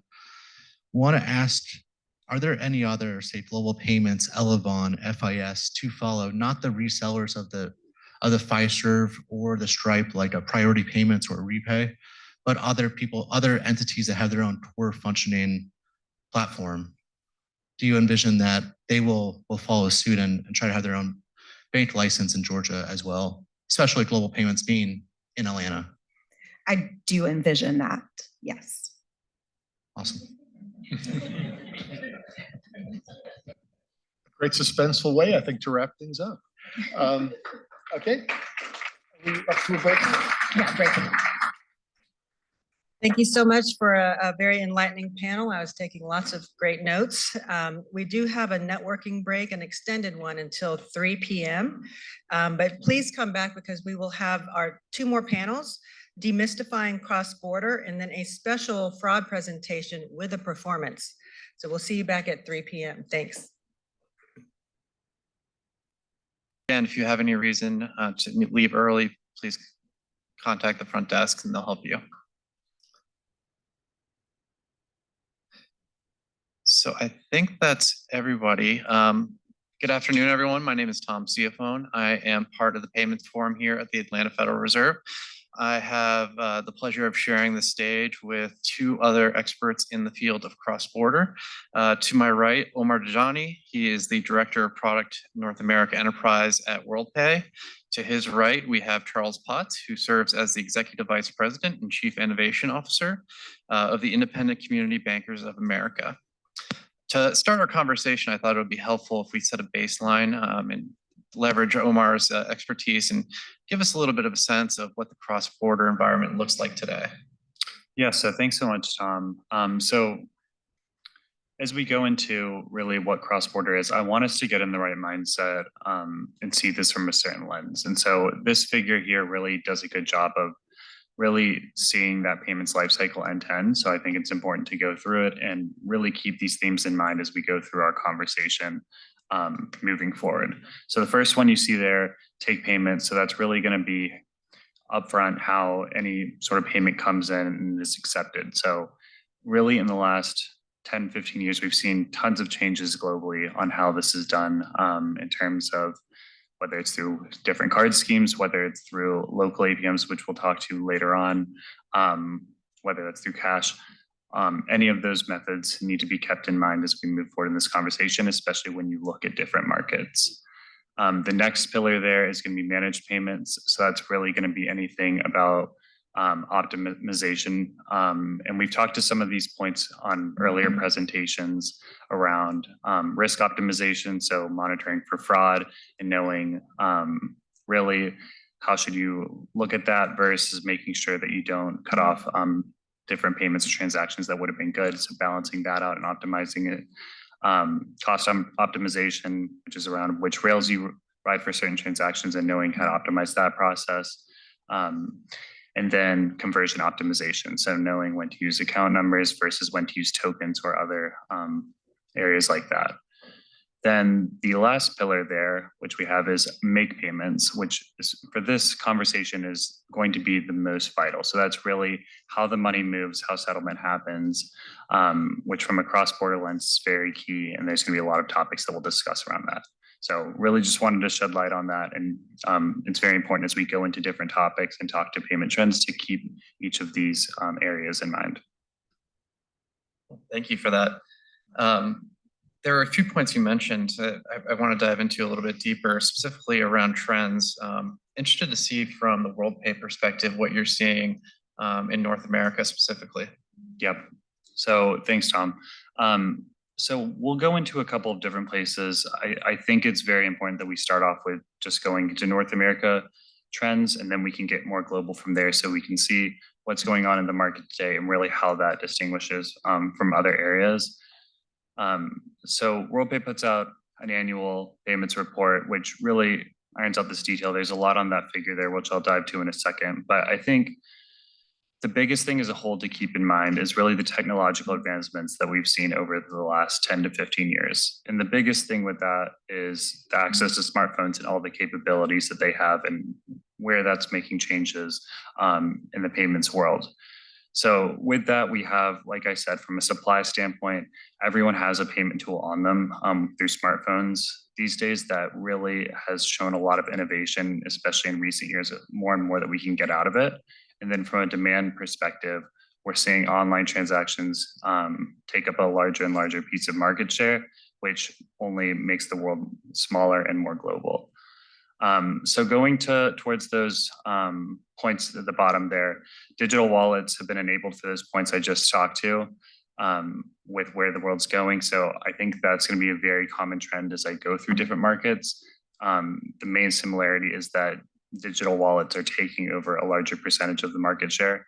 Outside of that, you'll really see a lot of distinguishing points across different markets, but that's the one uniform area. And then in North America as a whole, cards are as relevant as ever. Consumer behavior still finds them very important with all the rewards and other benefits that come in. So we'll talk to that a little bit, as well as where that distinguishes in other markets as we go wider. And then consumer demand for buy now, pay later or BNPL. I'll spot that a little bit later on, but there's definitely certain APMs that are going to play a major role in this conversation. So looking at that, the figure at the top there, in light blue, we have what the market share was for that payment type 10 years ago. In dark blue, we have where it's at now. And in purple, we have where it's forecasted to be in 10 years. So as I mentioned, we're seeing digital wallets grow in both the e-com and point of sale space. That's going to be common across each market we talk to.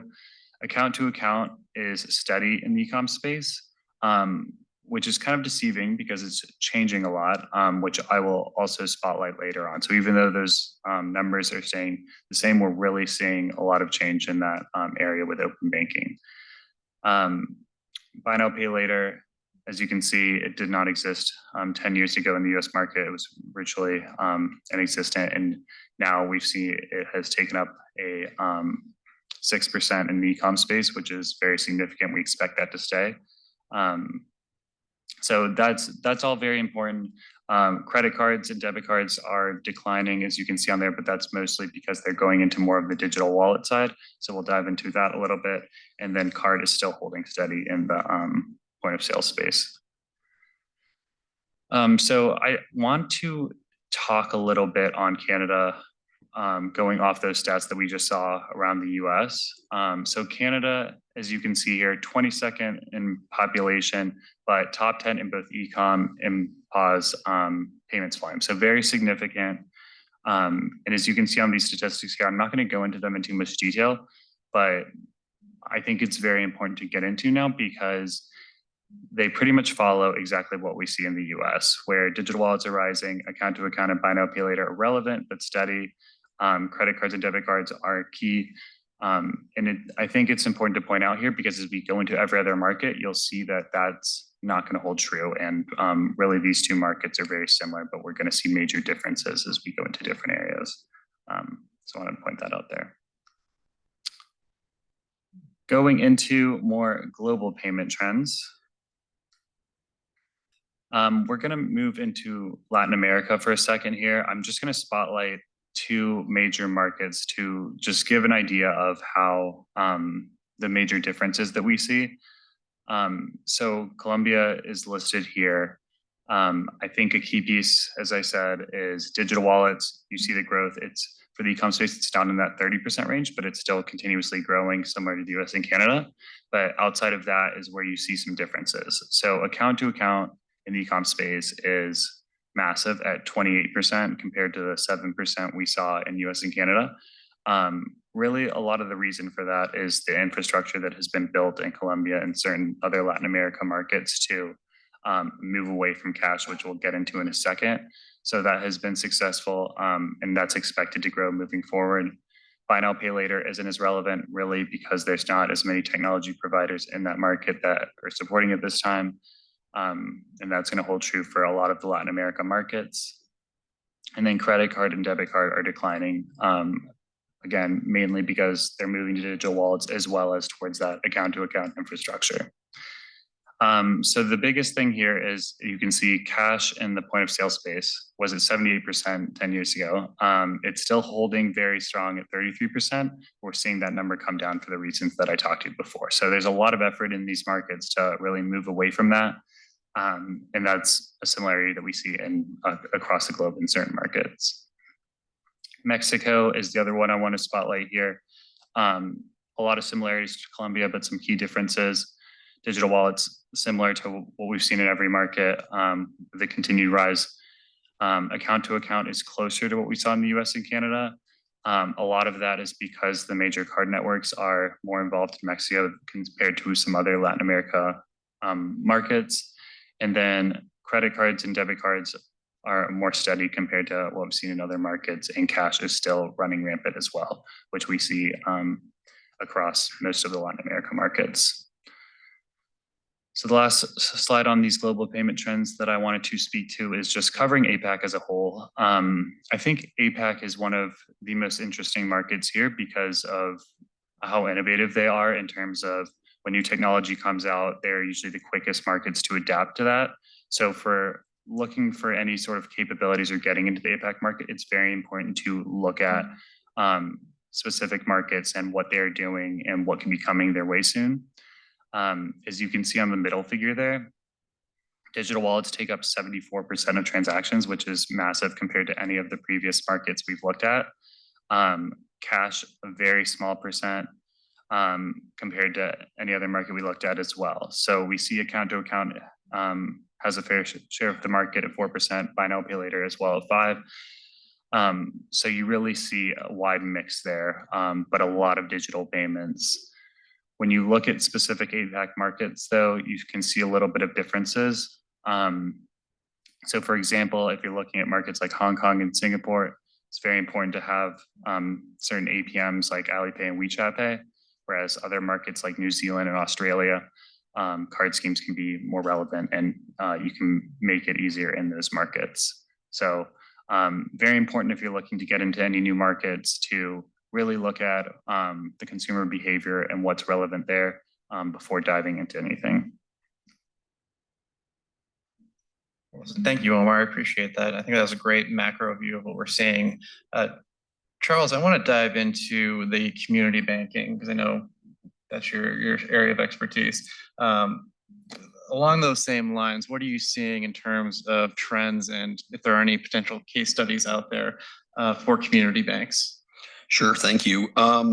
You know, a couple of interesting things that I think are worth pointing out, and for those who don't know, I enjoy the opportunity to work with a lot of early stage and growth stage companies trying to enter the community bank marketplace. And so we see what's happened over the last 7 or 8 years, creating more opportunistic ways for community banks to take advantage of this new technology to address the needs in their markets. And when we started this conversation about kind of global cross-border, you know, the tongue-in-cheek title is it's not just international wires anymore.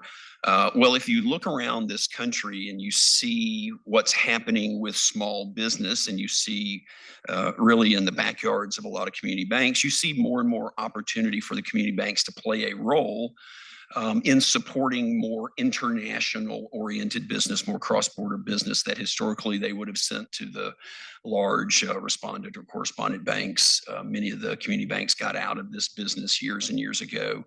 And with this technology evolution and the new types of fintech partners that have entered the space, we're now seeing banks re-engage some of these opportunities beyond just wires. So for example, you have a bank here in Georgia that is banking all of the employees that are coming here to work with some of the new manufacturing entrants here.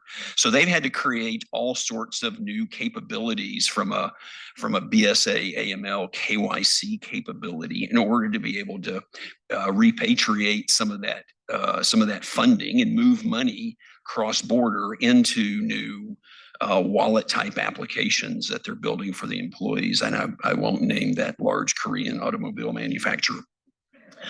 And you have geographical opportunities around this country that look similar, where we're seeing international businesses enter marketplaces. They often find themselves of a small size. You know, they could be, you know, again, playing off of the Korean automobile manufacturer.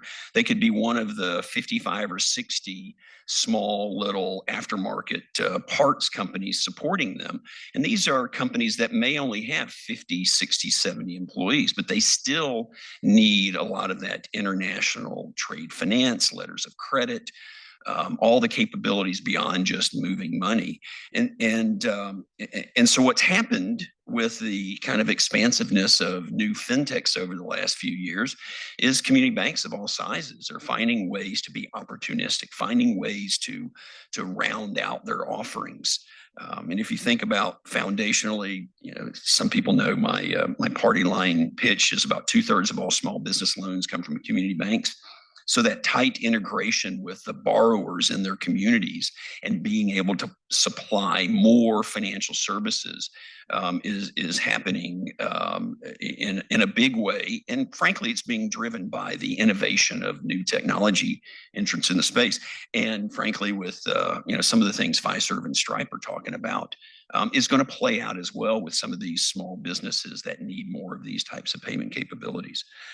One of the where we're at right now, and some of my friends here at the Fed know the anxiety we at the ICBA feel over this, is now the whole stablecoin conversation is now creating a whole new opportunity for community banks, especially in some of those border states, to look at is that another alternative to drive down the costs of moving money cross border and provide more resilient capabilities.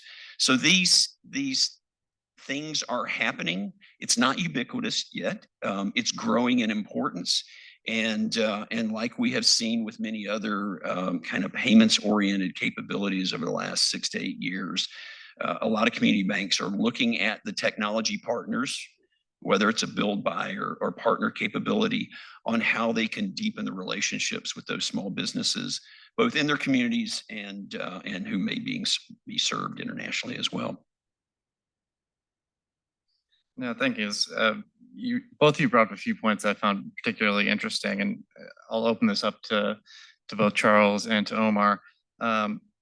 Looking ahead to the future, and we mentioned a few different products. Omar, I think you did a great job in illustrating growth over the past 10 years.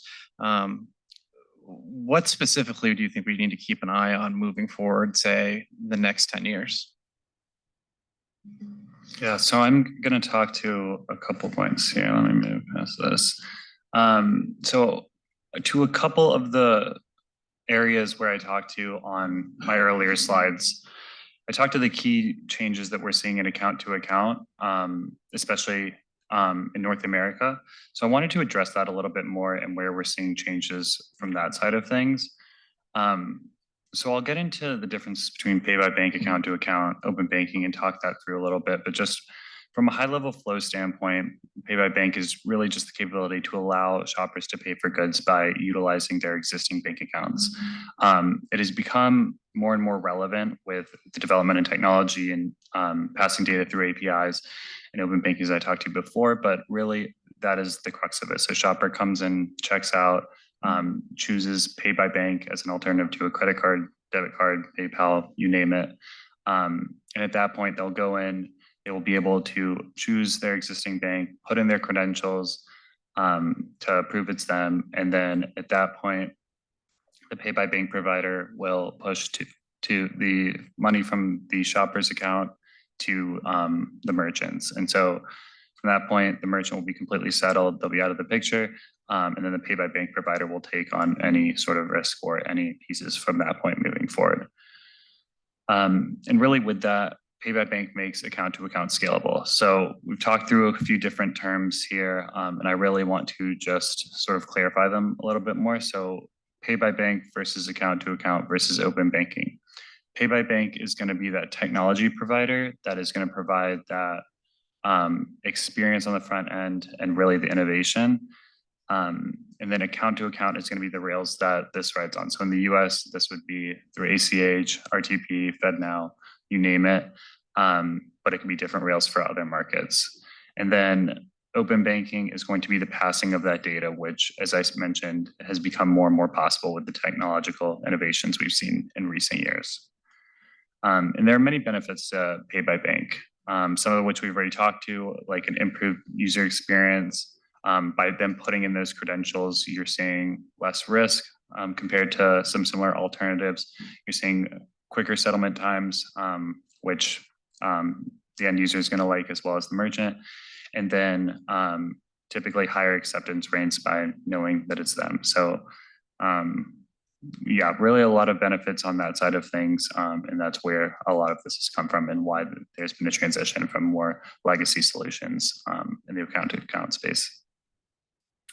And then the other one I wanted to spotlight here is Buy Now Pay Later, or BNPL. We talked about it a little bit earlier before. BNPL is one that we really saw spike around the pandemic when shoppers, millennials specifically, were going online, wanting access to credit, but typically not having that. So we saw that they came in, they'd get a BNPL offer for a specific transaction and utilize that to get some flexibility. It's been seen in other parts of the world prior to that, but that was really the first use case that we've seen in the US. And so really you can see here, what is Buy Now Pay Later? How does it work? Similar to account, consumer comes in, chooses to pay with a Buy Now Pay Later provider. At that point, the provider, if they accepted the loan, is going to pay the merchant in full. They'll be completely settled and out of the picture. And then the shopper is going to make those installment payments over time, typically through the Buy Now Pay Later's app or website. So pretty easy, seamless for everyone involved. Many benefits as well here. So from the end user standpoint, as I mentioned earlier, access to that flexibility for a specific transaction and having that customer-friendly experience where they can see their data and utilize that in a good way. On the merchant side, we've now seen Buy Now Pay Later in North America for many years, so we can prove that the data shows increased basket size, increased conversion rate. A lot of times end users are going to specific websites to see a Buy Now Pay Later provider or stick to it. So a lot of benefits from that end. And in recent years, more and more we're seeing even the card networks get into these installment Buy Now Pay Later offerings through their own solutions in select markets where they can get issuer support. So you can see there that although Buy Now Pay Later initially came in as an opportunity for millennials that are typically underbanked, we're now seeing it as well as a capability for shoppers who have access to credit but might want to break down a specific transaction and have that Buy Now Pay Later capability to break it down over time into installments. So a lot more use cases coming up, and it's really solidified itself as a permanent payment space or payment type in the area. And then the last one I wanted to talk to more on the pricing and currency side of things. So we've talked a little bit the importance of having a localized experience when you're offering cross-border transaction or having that. So from just sort of making sure that you are providing that experience, there's a couple of solutions out there. One is multi-currency pricing, or MCP. Another is dynamic currency conversion. And these are solutions that can be used in a complementary way. MCP is going to be more calling out, getting updated FX rates, and showing pricing in real time in a dynamic way. And then dynamic currency conversion is going to be more so as a catch-all, really once the end user has put in their information, you can see where they're coming from and then update their currencies needed. So these have become very relevant as you go into more markets and you want to still provide that localized experience. I'll open that up to Charles as well. Charles, if you have any thoughts on the community banking front as to what we should see or what we should be looking for in the No, I next did. That first question just grabbed my attention there. Sorry. I have a lot of thoughts on that one. So, you know, it's interesting when I look at the opportunity, and I appreciate Omar's research kind of laying out how these different payment models and payment capabilities have evolved.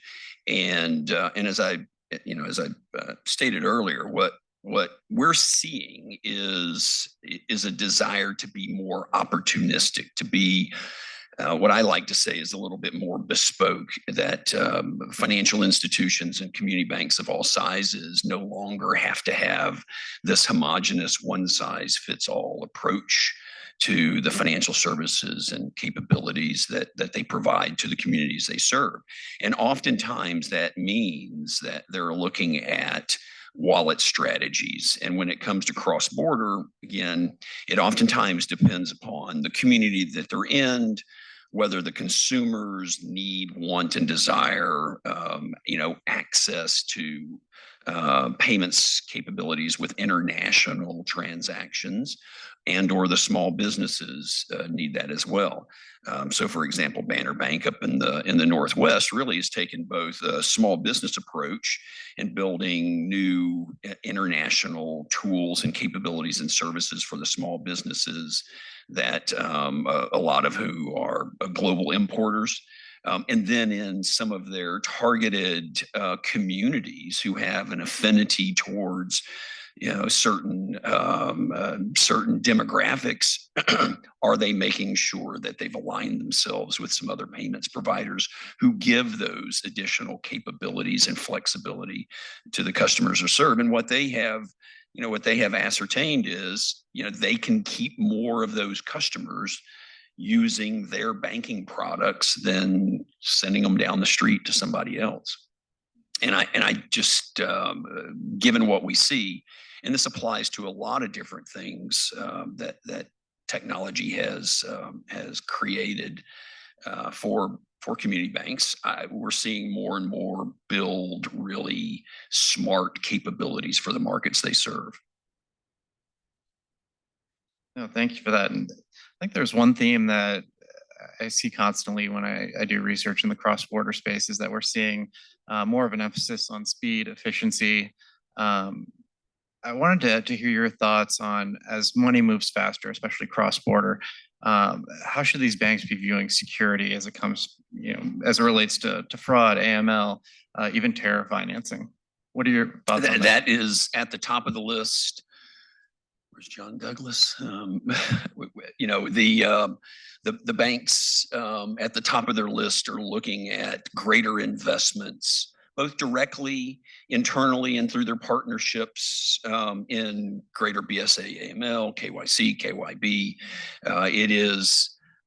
It's really interesting, and I was with a banker in Orange County a few weeks ago, whose biggest concern is, how do I, in some of these kind of real-time payments models that are evolving, how do I really do KYC at the other end?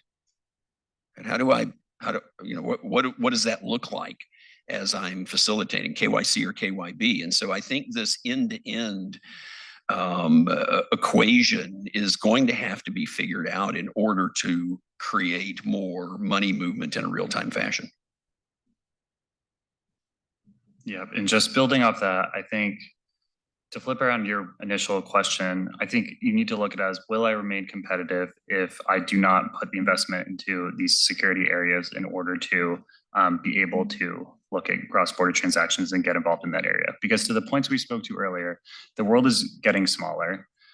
There's clear demand for more e-commerce going through and just a wider amount of cross-border transactions, and that's clearly only going to continue. So I think it's very important to look at these different markets and keep that in mind as things move forward. And it doesn't necessarily have to be from a binary lens. To the points that we talked to earlier in this discussion, you can identify the markets that are important to you and really have conversations around the capabilities that are key there, as well as what you'd like to do in that market, and do that front-end research. Charles's points, I think there's still a lot that needs to be figured out from a regulatory lens and areas of that side. But it's key to identify that early on so you can get a better understanding of where you're going in that path. And Omar, to that point, I firmly believe, and I see it every day, we don't have a technology problem anymore. We really don't. We have a business model, regulatory oversight, strategy that has to really get figured out with every bank, because the technology is there. I mean, in those of you who pointing at Tommy and others who get to work with a lot of the fintechs in and around Atlanta as well, and Marcelo, I mean, we see some absolutely amazing world-class capabilities, and we need to help banks figure out how to use it to better their missions. And building off a point that Omar made about the world getting smaller and you can argue getting flatter, what macro trends would you say are driving cross-border growth? You want me to take a shot at that? Mobility. Look, communities are moving, whole groups are moving around the world and through this country. Whole population centers have been shifting for some time now. And the quote unquote global economy is attractive to everybody, and it should be. I mean, we have you know, so many opportunities to acquire and consume products and services from all over the world. And the growth in businesses has been in the small business marketplace. So when you look at light industrial manufacturing, you look at medical technology, you look at, again, the suppliers to the automobile industry. These are small businesses that need to acquire and move parts and products and capabilities in a real-time fashion. And so our supply chains, the capital trade finance infrastructure that supports it, and then the technology that drives it is just making this stuff, you know, frankly, easier for people to spin up businesses anywhere in the world. Yeah, I would totally agree. I think that was the first point I'd go through as well, is that we're in a good spot in terms of technological advancement. It's those other areas that are going to be key to monitor. I think another key trend to talk to is obviously artificial intelligence, and AI is going to play a major role at some point moving forward. So we've seen a lot of AI in our internal systems through businesses, as well as certain customer support, but there's obviously discussions around agentic commerce and where that's going to go in the payment space, which will be key to monitor, because it follows along those lines of really that seamless experience that we've talked about. And it's just a matter of monitoring where it's going to go, since there's just so many question marks around it. So that's very key. We talked earlier towards integrations, APIs. So I think anything you can do as a business to sort of simplify those integrations is key. Single in, single out is what everyone's looking for. And the more you can do that, the easier it is to partner with different fintechs, different technology providers, to make that as seamless as possible. So I think that's a very important theme to keep in mind as you look into different markets and different capabilities. I just appreciate we got through 40 minutes of the conference before AI entered the room. It was bound to happen. Talking about, you know, moving products cross-border, what do you see as some of the regulatory pain points that you know, you would see on the larger scale, but then also, Charles, from your perspective and working with community banks too? Look, the regulatory pain points aren't necessarily associated with any particular business or any particular business function beyond, again, the AML, BSA world, the KYC side. There is an increased emphasis on, you know, faster settlement. So the accounting for all of this stuff is getting more complicated for a lot of financial institutions. We see, in fact, there's this bank I was visiting in Southern California has built a new settlement using AI, a new settlement platform. They've got some 12,000 business customers between Southern California and Latin America that they're serving. And so the reconciliation capabilities there, the FX side of it as well is becoming more important. And so I think all of those things come together. I totally agree. I think instant payments is something that, whether it's businesses or end consumers, everyone's sort of demanding it. It goes along those points of that seamless experience that I talked to earlier. So you have that demand side where it's being expected. There's been investment by many businesses to update that infrastructure to be able to support that, whether it's domestic or cross-border. But it's just more difficult from a cross-border lens. There still needs to be a lot more investment into that infrastructure. Or else we're just going to continue to see faulty transactions, lower acceptance rates. So there's still a lot that needs to be done there, but totally agree that from a demand standpoint, it is there and people are expecting it. Additionally, from a regulatory lens, I've seen some questions come up here. I have not gone through them around blockchain, crypto, stable coins. So obviously that's going to be a key one from a regulatory side of things.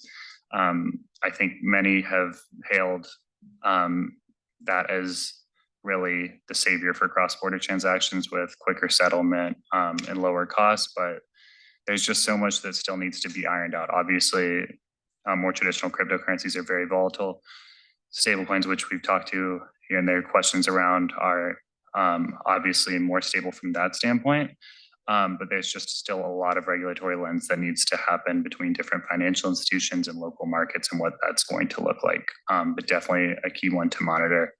And then lastly, to my point before about AI, as we go into this agentic commerce discussions and these areas get hashed out, there's a lot of questions around fraud. For example, fraudsters are going to be using AI more. On the other side of it, if an agent is shopping for you, how do you identify if there's actually someone behind that? Those are questions that still need to be answered. And if there was fraud, who is going to be on the hook? So as more of those use cases get ironed out, a lot of it will need to be solved for from a regulatory lens. And consumer education. And then the last question I had, dealing with the point of invisible payments, and I wanted to get your perspective on that as well. You know, how close are we moving to reaching that point of having invisible payments in cross-border commerce? I have no clue how close we are because I can't see them. No, that was an easy setup joke. Look, the automation and a lot of the stuff that we've talked about today is only making it, more realistic every day.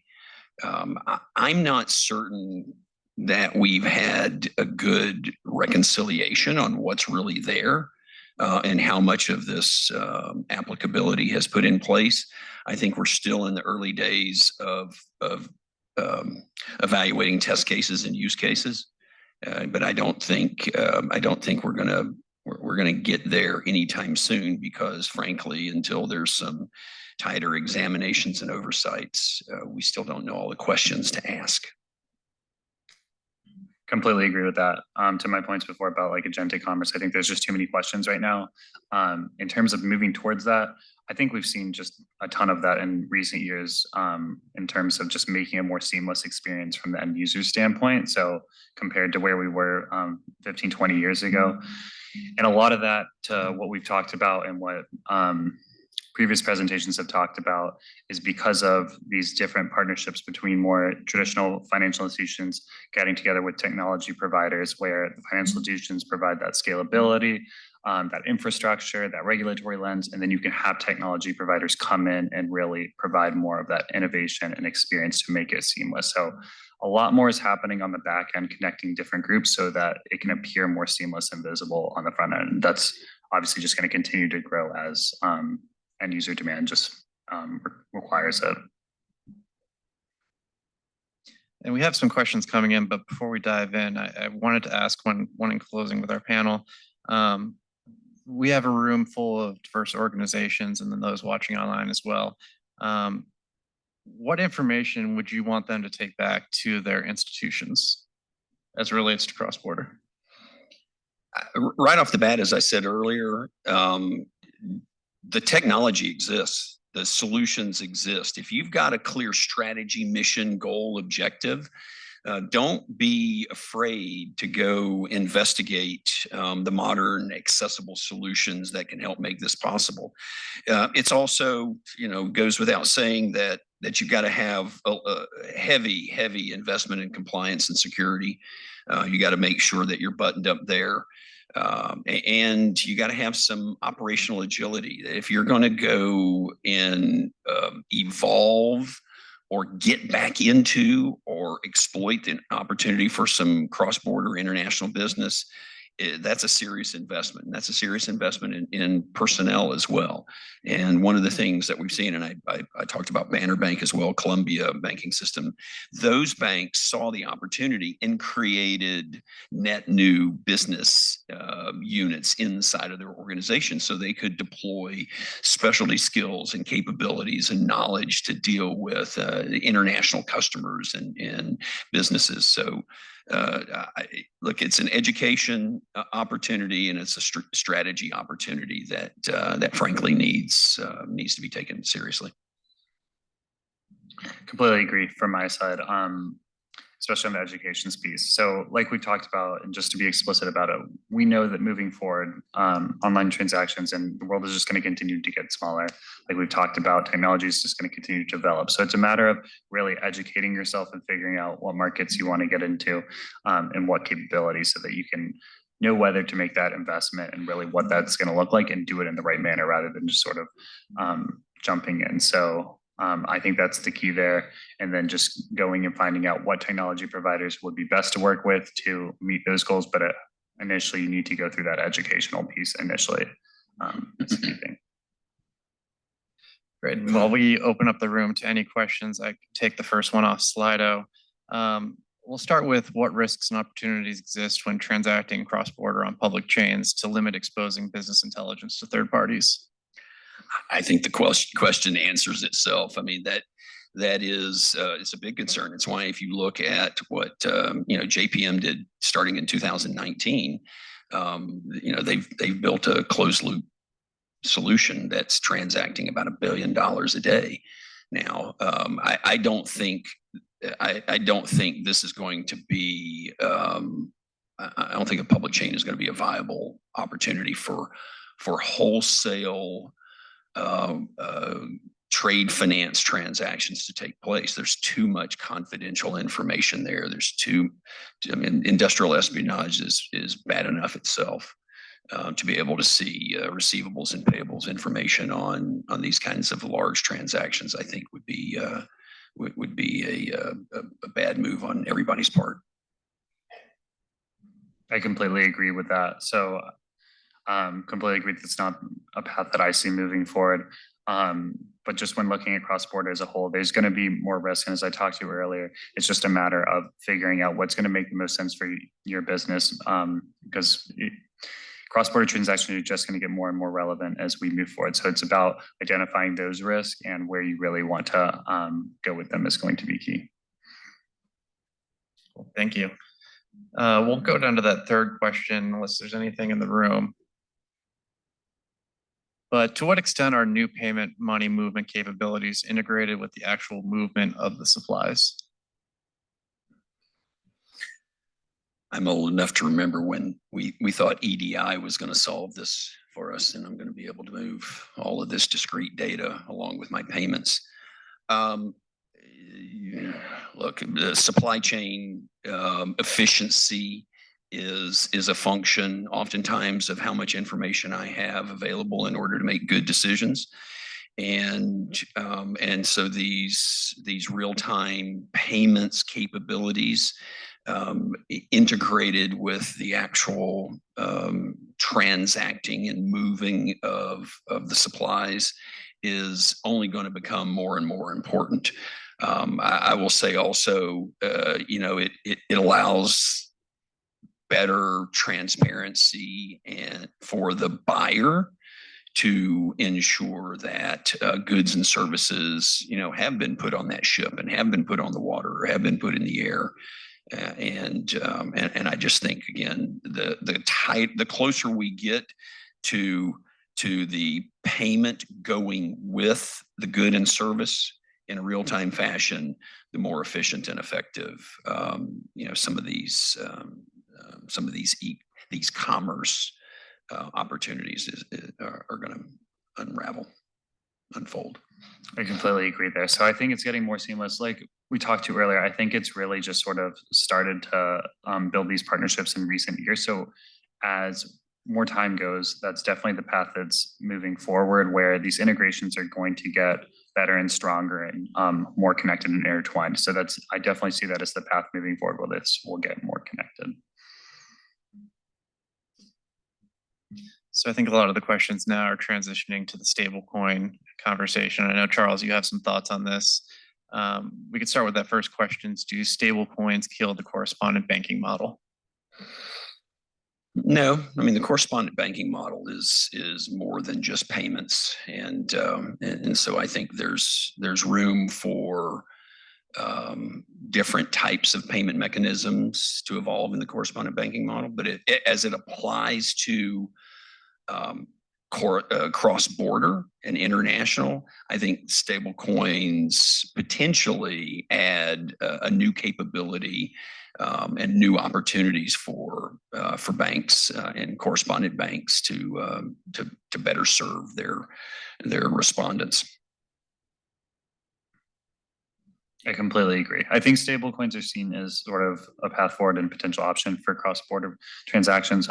We've seen Visa come out recently saying they are interested in creating their own stablecoin. So we're seeing different payment networks get involved in that, and for the most part, see the benefits. It's just a matter of all these different open questions that need to be resolved across different markets with the complexities of cross-border. And looking at that bottom question, too, I'm interested to get your thoughts on this, Charles. What challenges, if any, do you foresee a community bank issuing a stable coin that a larger bank may not face? The opinions offered here are those of Charles Potts and not the independent community bankers. No, look, in all candor, the challenges are real for all of us, and that is, what's the practical use case, business model, and economics associated with it. And for community banks, and it's where we are, deeply involved in investigating and learning and understanding as the regulatory framework continues to move forward. What are the opportunities, and how do we support banks, community banks in particular, having access to the tools and capabilities that they need? And so I say, stablecoin in general is still too nascent for any one of us to put a stake in the ground and say it's going to be, X or it's going to be Y. And so that comes with a lot of risk. Frankly, I would say we had a great kickoff today talking about, the almost 2-year anniversary of FedNow. We have the same issues and the same challenges creating use cases and ubiquitousness and value. Question. And I think we have a question from the audience. Hey, y'all. So, obviously, Charles, you gave the examples of Banner, Columbia. What are some other use cases that these community banks are able to solve for their clients when it comes to cross-border payments? There's obviously the settlement, there's the actual movement of funds, there's the reconciliation, but what are some other use cases? And I'm curious if you could highlight any specific banks or. Yeah, one of the more novel ones, we've struggled with this for years. So there's a really cool little technology company some of you may know called Flywire. And Flywire is supporting the ability for foreign students to make their payments at their universities, and they are plugging banks into that equation. This has been it's a big challenge everywhere to do this and I'm looking at some of my good friends in here who've been involved in the university system of Georgia. We know that as we're bringing a lot of foreign national students into these into Atlanta and to Georgia, that this becomes a real challenge getting them into the quote unquote banking system, Marcelo. And so these provide opportunities for the banks to provide capabilities to support that movement of money cross-border. And Wilson, coming from Flywire, I'm sure you're familiar. So with about a minute left, we can go to that top question. If community banks don't see value in instant payments, how will they make the case for stablecoin? That's what you call a classic logical fallacy statement. I don't know that community banks would stand up in unison as we as an association and me personally would not make the claim that community banks don't see value in instant payments. I mean, we've had a wide variety of different instant payment types. We used to call them exception payments. And if anybody's ever, where's my check free friends? We had all sorts of capabilities years ago. So no, I think again, the business applicability and the strategy for the bank dictates what tools, solutions, and capabilities they should embrace and offer.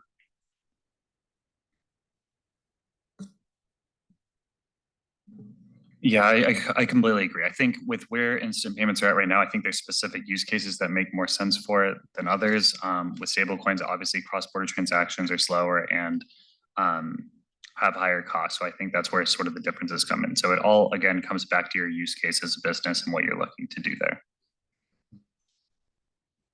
Well, Omar, Charles, thank you again for participating in today's panel. If you could all join me in thanking them for their time. Thank you, Tom. Where's Nancy? Thank you back there, Nancy.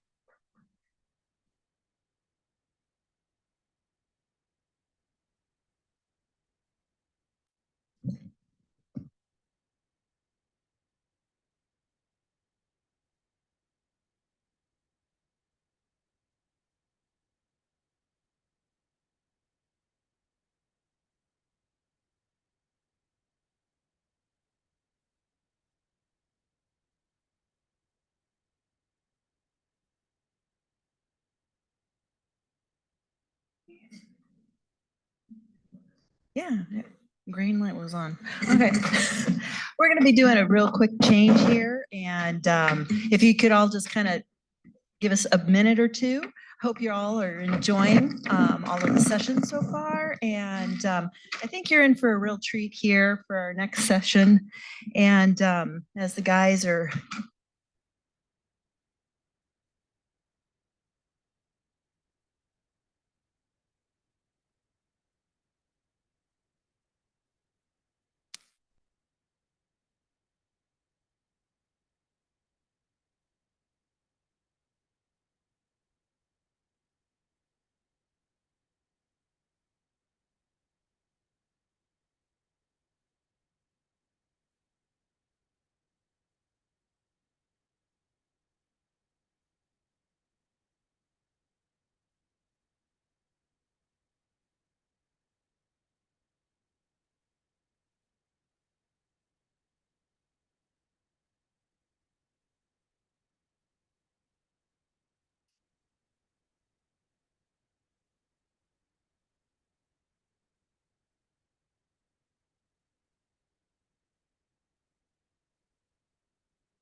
all right. Okay. Now we are getting everything all set up. So thank you all for being patient as we do this quick change around. And as they're getting things set up, I think you're going to really enjoy this next one, but you'll probably be scared to death as well. But we're going to be having Ian Mitchell give us a presentation on the heart of fraud, fighting human crimes with data, unity, and purpose. And with that, we'll give him just a second more, but it's my pleasure to introduce my very good friend, Ian Mitchell from the Noble. Let's see. Thank you, Nancy, and thank you to the Federal Reserve. This is my second time here. It's interesting when you get to bring guitars to the security. It's really, really cool. That I asked them how many times they have instruments, and it doesn't sound like very often, except I guess when I get over here. So huge thank you to everybody for inviting me. And just want to tell you how much of a blessing and an honor it is to have your attention. Wanted you to know, especially two people coming in with guitars in the Federal Reserve to come talk to payment professionals. It's not lost on me how strange it is.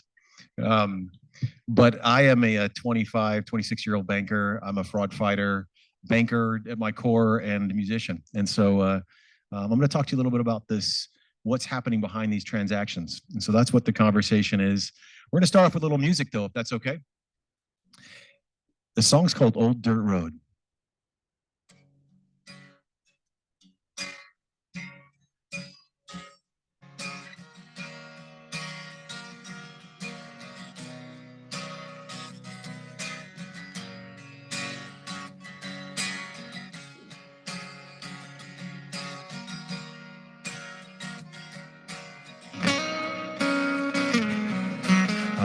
to the mountain 3 years ago, and I was all done with the man I used to know.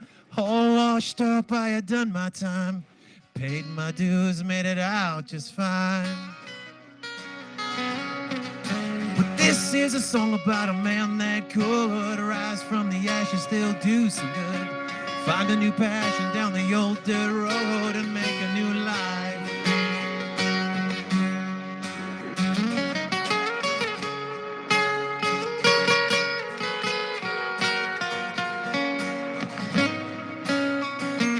I swore that day I would not go back. Nothing gonna change the cold hard fact. Been washed up and broken on down. My mind was spent and my passion left town.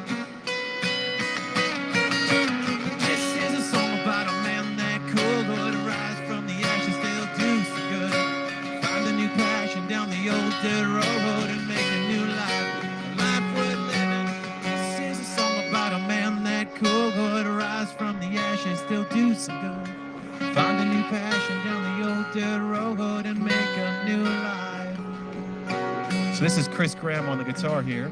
He gets to play in front of, I don't know, hundreds of thousands of people in some respect. And I've been bringing him around with me this year, playing some music to bankers and payments groups. He's had a chance to learn more about banking and payments than I think he ever wanted to.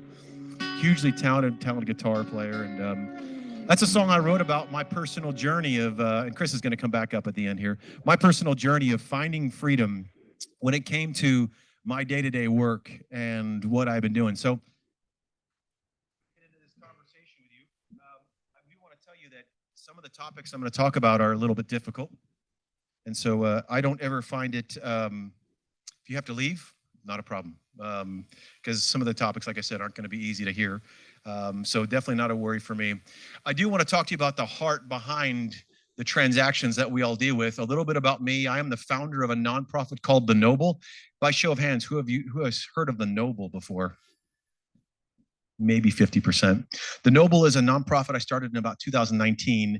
It is made of about 600 financial institutions from around the world. We'll talk more about it. All this coming together to fight what we call human crime. Again, we're going to get more into that. That is the reason I work. I also co-founded a company called Mission Omega. That's now the leading fraud services company, 26-year fraud fighter. And we're now one of the leading fraud consulting and managed services firm. The reason I helped establish that is 10% of the gross revenue goes to The Noble. I had to find a way to fund my nonprofit. I've also got a movie project going on that next year hopefully we'll be in filming to basically called Follow the Money to raise a national awareness campaign. There's about a $50 million movie we're going to be filming, followed by 6-part episodes, really highlighting the good that bankers are doing to fight human crimes, crimes of exploitation, really from a nerdy kind of analytics fraud guy, financial crime fighter. There's a lot of fun there to highlight. And then lastly, the music. The music has always been a big part of my life, but I want to talk to you more about a more serious topic. It has to do with these crimes of exploitation that are happening. This statement here that I like to say, and it's the truth, generational wealth is being stolen out of our country in the tunes of, we hear numbers of $250 billion every year in scams. It's a lot bigger than that. The financial scams that are taking money from elders and young people is completely funding criminal enterprises. And we're going to get into a little bit of that. This man on the left right there, you can see, is actually my father. He lived with me for 3 years. Every night, you'd hear all kinds of stories. What's Ian doing today? Where did Ian go speak today? What's happening on human trafficking? While he lived with me in the 3 years, he was a very successful businessman, retired at the age of 50 because he could. He got offered, he was the president of sales and finance for a large aerospace company, a very successful man. He is very sharp. He's 83 years old now, but very sharp-minded. He retired. We lived overseas in Singapore, Japan. I was born in Germany. He retired out of Toronto. He had a pension account in Toronto. These criminals found a man who lives in the mountains of Chattanooga, Tennessee, targeted him, created a whole pension account that looked like a Canadian pension account. And my dad is, like I said, very sharp. He fell for a pension scam. Again, they created an entire website. This picture on the right. So this is a woman I've been working with the last several weeks. Was sitting next to a man on an airplane, lives around here, very wealthy man. He has a friend that basically was a registered nurse, and she has been in this relationship for 8 years. And he always said that this sounded wrong. Well, he put me in touch with her. It turns out this person 8 years ago, this woman, her husband died and she lost her 2 sons also. So she was widowed and lost her children. She found a relationship on Facebook 8 years ago. And this person has been she's been helping them fund very small amounts, nothing big, just can I borrow this kind of money? This person's out of Dublin, Ireland. He's a very successful doctor. Every once in a while needs a little bit of money. Well, it all came to a head because this very wealthy doctor created a whole hospital. He established a hospital about 5 years ago, and somebody came and decided to buy it from him. So now he has tens of millions of dollars from this purchase sitting in a bank account that he can't get access to because he needs $59,000 to pay off the fees associated with getting his funds. And so he has her opening up a bank account at one of our largest regional accounts so that he can access his funds. 8 years she was involved in being scammed. 8 years she's been involved in building a relationship. It puts a new perspective on the scammers. We think sometimes that it's not happening or, hey, a year is a long time. That's the longest I've ever heard. Now we have to understand what's behind these crimes. Well, slavery, full out human slavery, is fueling this entire operation. There are these scam centers that exist all over the world. I was speaking at the United Nations about 3 years ago, and I was talking about this early on. And somebody from a reporter came up afterwards and said, Ian, because we just knew about the ones in Southeast Asia. She's like, these are all over the world. There's hundreds of them. Well, turns out now that we know more about anything, this left picture is from Indonesia. It's actually associated with these young people. Basically what happens with these scam centers is they convince young people that they need a good job. They started actually during COVID. Now, let me take a step back. During COVID, these criminal enterprises, especially in Southeast Asia, had to diversify their business model because they were creating crimes around travel, tourism. They basically said, let's get into the business of scams. So they put a bunch of job ads. And these young people, they were looking for highly educated, a lot of technology people, multilingual. They basically then capture them when they come off the plane, off the bus. They put them in this center. This is actually one scam center on the top right that is in Indonesia. This is a picture on the left, the people that were found in that scam center. The sad part that happened here, this is early on, they actually escaped. There's a picture on ABC News. It was caught on Facebook. It was streamed on Facebook Live, where they escaped out of that right house. And the problem was, is they ran across the street. This is all on a handheld video. They jumped in a river to try to swim away. 2 people drowned. They got scared and they went back into the house. That was on Facebook Live. The middle picture is a scam center that was just broken up in May of last year in the Philippines. It was on a 25-acre complex or compound, 25 acres in the Philippines. There were about 1,000 people there. Half of them were Chinese. There were about 200 Filipinos. There were people from, they were all over the world. They basically had captured them in this Filipino scam center. This middle picture in the back, this is one of the hardest to talk about. This happened in the last year. There was a national news story where they found body parts between the Texas-Mexico border, right between the border. It turns out those people, and 4 of them were children, they've chopped up body parts, were actually tied to a scam center that was operating out of Mexico, targeting US citizens on insurance scams. That's the reality of the scam centers we're talking about. And I'll show you a picture here in a second of what they actually look like now. So the scam centers are fueling, slavery is fueling, these people are enslaved and they're beaten and tortured to commit scams. And then there's also this problem of sextortion. These scammers, these criminals are basically targeting our children. How many of you heard of the term sextortion? Sextortion is a crime where basically these criminals are targeting primarily 13 to 16-year-old boys. They're targeting young ladies too. And basically they go and get them, they infiltrate their social networks, their school networks, their chats and all. And they come in and they pretend to be somebody they know or somebody that they know who knows. And they come in and they create a romantic relationship. These boys, for the most part, build a relationship. They get themselves and taking compromised photos of themselves. The minute they get that photo taken, these criminals now say, I got you, send me money. They send $50, $100, $150, $250, and it doesn't stop. And they say, if you don't stop sending me money, I will expose you. That's horrific. The cases we learned just a couple years ago, we had about 360 sextortion cases reported. 2 years ago, it was 39,000. We talk about the shame associated with scams. We know scams are underreported as a nation because there's shame. If you fall victim to a scam, most people here, they're business people. They prey on busyness and greed and all the things that we're all innately human. There's shame when you have scams. So a lot of us don't report it. Well, it's even more so with sextortion. There are so many underreported sextortion cases. Now, I've got a picture here of a businessman for a reason, and it represents a real person that works at a regional bank that is the head of technology for financial crime, fraud, and commercial and treasury. And after one of my talks, he came up and said, Ian, not too long ago, I was home at night and I was down on the kitchen table working late, and I heard my wife scream my name.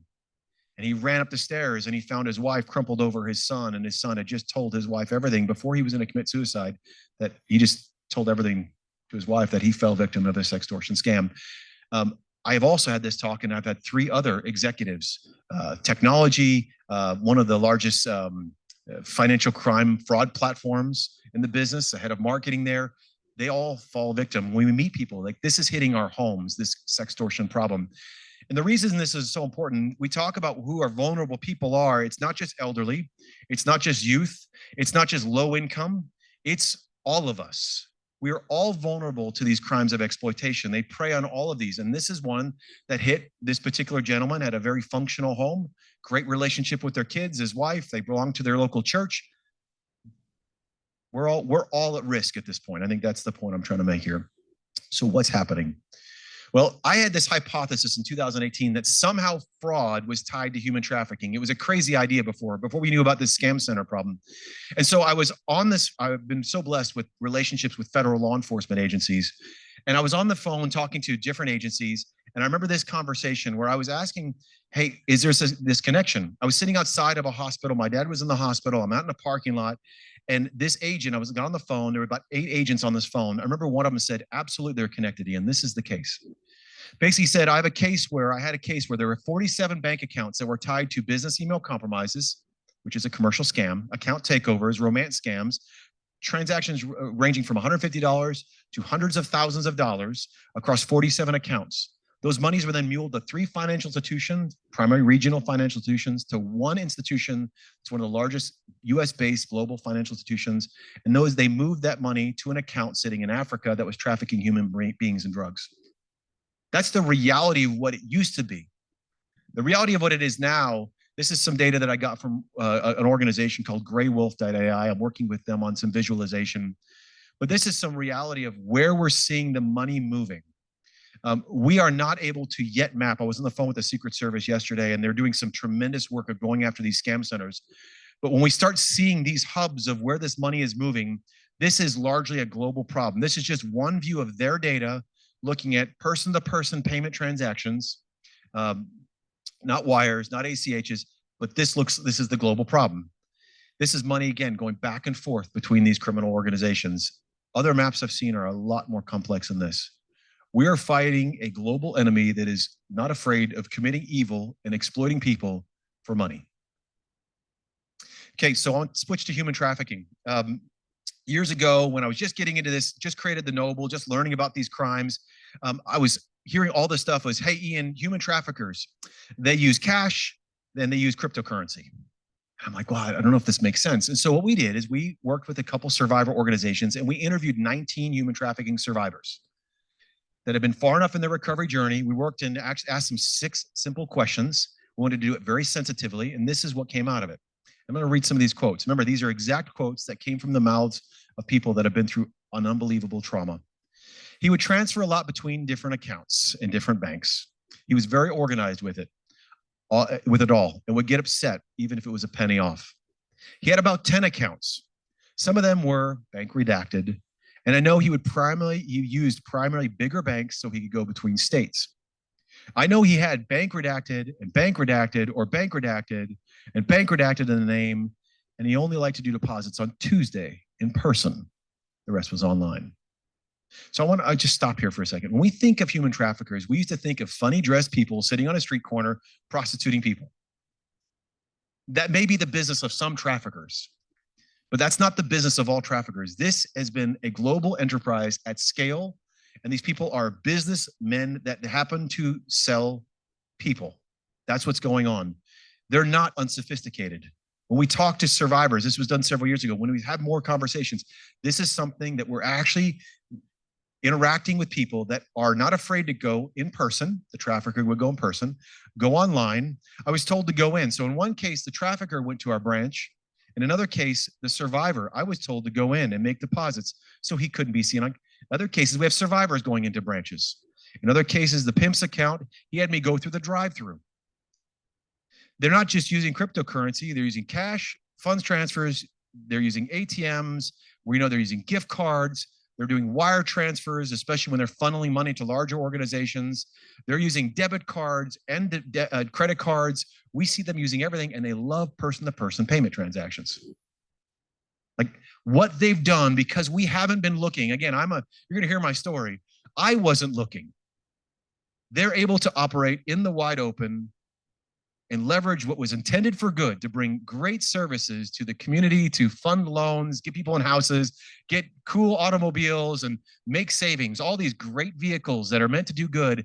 They're operating in the wide open and have been allowed to because so many of our efforts have been looking for fraud, identity theft, and account takeover, and money laundering. Well, what happens when you try to do a transaction, you think it's fraud, you call the person and say, is this your transaction? And if you're a person that's selling people, you're gonna go, absolutely, and they move on. Our systems haven't been tuned to look at it for exploitative crimes. I want to talk for a second about fraud. And this is really important. I don't know how many of you are aware of in your organization the battle of fraud that's going on today, not just scams, but identity theft, first-party fraud where the customer's a fraudster, dispute abuse. These are real problems. Again, my whole team, I've got about 76 people that help some of the largest financial institutions build programs around fighting fraud. Well, this is what we know as fraud. Actually, it's identity theft makes up about 40% of the net losses on average. This is a ballpark. Most of the problem that goes unrecognized is the hidden fraud. That's why there's an iceberg there. 60% of the total losses that banks deal with on fraud is hidden. And that's first-party fraud, where your customer is the fraudster. And they're coming in and they've duped you. Well, the reality of what we're stepping into, this is the new world. So actually, what ends up happening is scams by themselves, by our estimate, looking at overseas transactions, when we actually, if there's a liability shift on scams, scams will now be a bigger problem for us than identity theft, than all the identity. We spent a lot of money on fighting account takeover through authentication and identity. Scams will be a major problem. Our lost lines and our lost budgets, our controls and our spending and our infrastructure. If this happens, and I'm going to argue that it will, I'm on the Aspen Task Force on the National Fraud Program. I'm sitting on all kinds of groups that are both lobbying and whatever around government. A liability shift is coming in some form. That's likely what's going to happen. So in some point, our whole fraud budget expenditure, we're helping banks, North American banks, build anti-fraud programs, scams programs. We're going to have to invest in people, technologies, and overall loss budgets. This is the reality of what we're in. Now, we can do it passively and we can respond to it, or we can get a little more proactive. And that's what I always advocate for. Let me see here a second. So I know I covered a lot and some of it seems like bad news, but it really isn't. Let me get into my little story here. Everything changed for me in this city in about 2017 over a cup of coffee. That's the start of a really bad book, a really good book, a really bad movie, a really good movie. You decide, and you'll just tell me if that movie is any good. This cup of coffee changed my life. Like I said, I've been managing fraud for 26 years. I've led fraud teams in 14 countries, thousands of people on my team. I got offered to be the head of fraud at some of the largest financial institutions in the world. I've had an amazing career fighting fraud. But that's me. In 2016 and 17, I helped my former bank through a really tough regulatory challenge. And I like to say I wore all the tread off my tires. I moved to the mountains outside Chattanooga, Tennessee, and I was more focused on growing that stupid looking goatee than anything else banking. I mean, it was ridiculous. And that was like a bad picture, but it got down to like middle of my stomach. I was speaking at one of my last group's meetings at the American Bankers Association. And I'm walking by somebody who's a big wheel in intelligence. And she walked by me and she stopped me and she goes, "You're either a terrorist or a rock star." And so I looked really silly. I used to put like braids in it. The reason I spend so much time on this and telling you a story about my stupid looking goatee is you have to understand how burned out I was. I'd go for walks every day, praying for purpose. I I was more likely to go work at Walmart, greeting people, than ever go back to banking. At this time, I got offered to be the head of fraud at a top 5 bank. The COO called me and she was saying, "Ian, you get 7,000 people to manage. This is the job you want." And I'm like, I just couldn't stomach it. I couldn't do it. Do you realize you have to understand how burned out I am? Because now I'm sitting here and I'm all in. It's because of a cup of coffee with that man right there. Matt Friedman, he's based in Hong Kong. He's an activist, a self-proclaimed activist for human trafficking. He's been fighting human trafficking for over 30 years. He worked for the United Nations. And I met him in this city at my friend Ross's house. I'd go to Ross's house and I'd meet Hall of Fame basketball players. I'd meet just all kinds of amazing people, CEOs of major companies. And one day I went down there, I was getting ready to get on a flight to my last fraud fighting speaking engagement. And Matt Friedman was down there. And I got down there, skinny jeans and all, and I went down for my cup of coffee. And he jumped right into like human trafficking. He started talking to me about all this human trafficking stuff. Again, knew nothing about it. And I'm like, by the end of it, I'm like, I'm glad that there's somebody here in the world fighting human trafficking. That's what I walked away with. And I said, Matt, why are you in Atlanta from Hong Kong? And he said, I'm here to talk to a bank, Ian. Why are you talking to a bank? Again, he had no idea I was a banker. He called me a music hippie. He had no idea I was a banker. And he started talking my language. Started talking about big data, mentioned some platforms like Actimize that I knew. And I'm like, oh my gosh. Okay, Matt, send me what you got. So he sent me a PDF. I got on my airplane. I sat down on my flight. I'm flying to Dallas, which is about an hour and a half flight, give or take. And I sat down on my flight and I pulled up the PDF and I'm 20 minutes in and I start reading about these warning signs of human trafficking. Again, not made for bankers, warning signs of human trafficking. And I got to the picture of that young boy who at the time was about the age of my oldest son, and he's caught in labor trafficking, and something broke. What broke was me. I started reading about even dollar transactions in the middle of the night at nail salons and massage parlors, about all these transactions and how they're using our money system to get, and I realized I really missed something. In fact, I remembered putting in collusive merchant programs for MasterCard and Visa to go look for bad merchants in our credit cards. And I remember seeing even dollar transactions in the middle of the night at nail salons and massage parlors, which I always wanted to see if that massage parlor or nail salon was going to go bad as a fraudster, and they never did. They just put more even dollar transactions in the middle of the night. And I always looked at these monitoring, they'd come up and I'd always look for fraudulent merchants. There was always weird stuff popping. And I realized I started crying so bad. It was such an ugly cry that I was embarrassed for everyone that was around me. There was a guy sitting next to me. I knew he thought somebody died in my life. Like, this was traumatic. Like, it was one of these moments in life. But everything changed for me because of that one conversation I had. Fast forward a couple years. I'm trying to figure out. So I got back into the banking world. I got into Price Waterhouse. I led their fraud practice as a consultant, as a partner there for 3 years. And I'm at the stage of the American Bankers Association. This is one of the largest financial crime conferences. And I'm talking to a big group of people. It's one of the largest conferences in our industry in financial crimes. And I'm speaking to my left as a chief compliance officer of JP Morgan. To my right was somebody else. We're talking about the nerdy topic of like the convergence of the fraud discipline, the anti-money laundering discipline, and cyber. And so we're talking, and I took a picture before that event because I thought, oh, this is cool. Something's going to happen at this event. In the middle of my talking at this event, and I kid you not, the middle of my talking, I'm talking about this convergence and how to do this convergence right, and the fraud teams working with the anti-money laundering teams. I realized in that moment, I remembered that moment, something Matt told me. I said, Matt, why aren't we doing something more about human trafficking? And he said, Ian, resources. We don't have enough resources. He said, we spend more money on potato chips in the United States than the whole world does to fight human trafficking. There's not enough people, there's not enough data, there's not enough money. So as I'm speaking, I remembered that, and I realized he doesn't have the right resources, but you all do.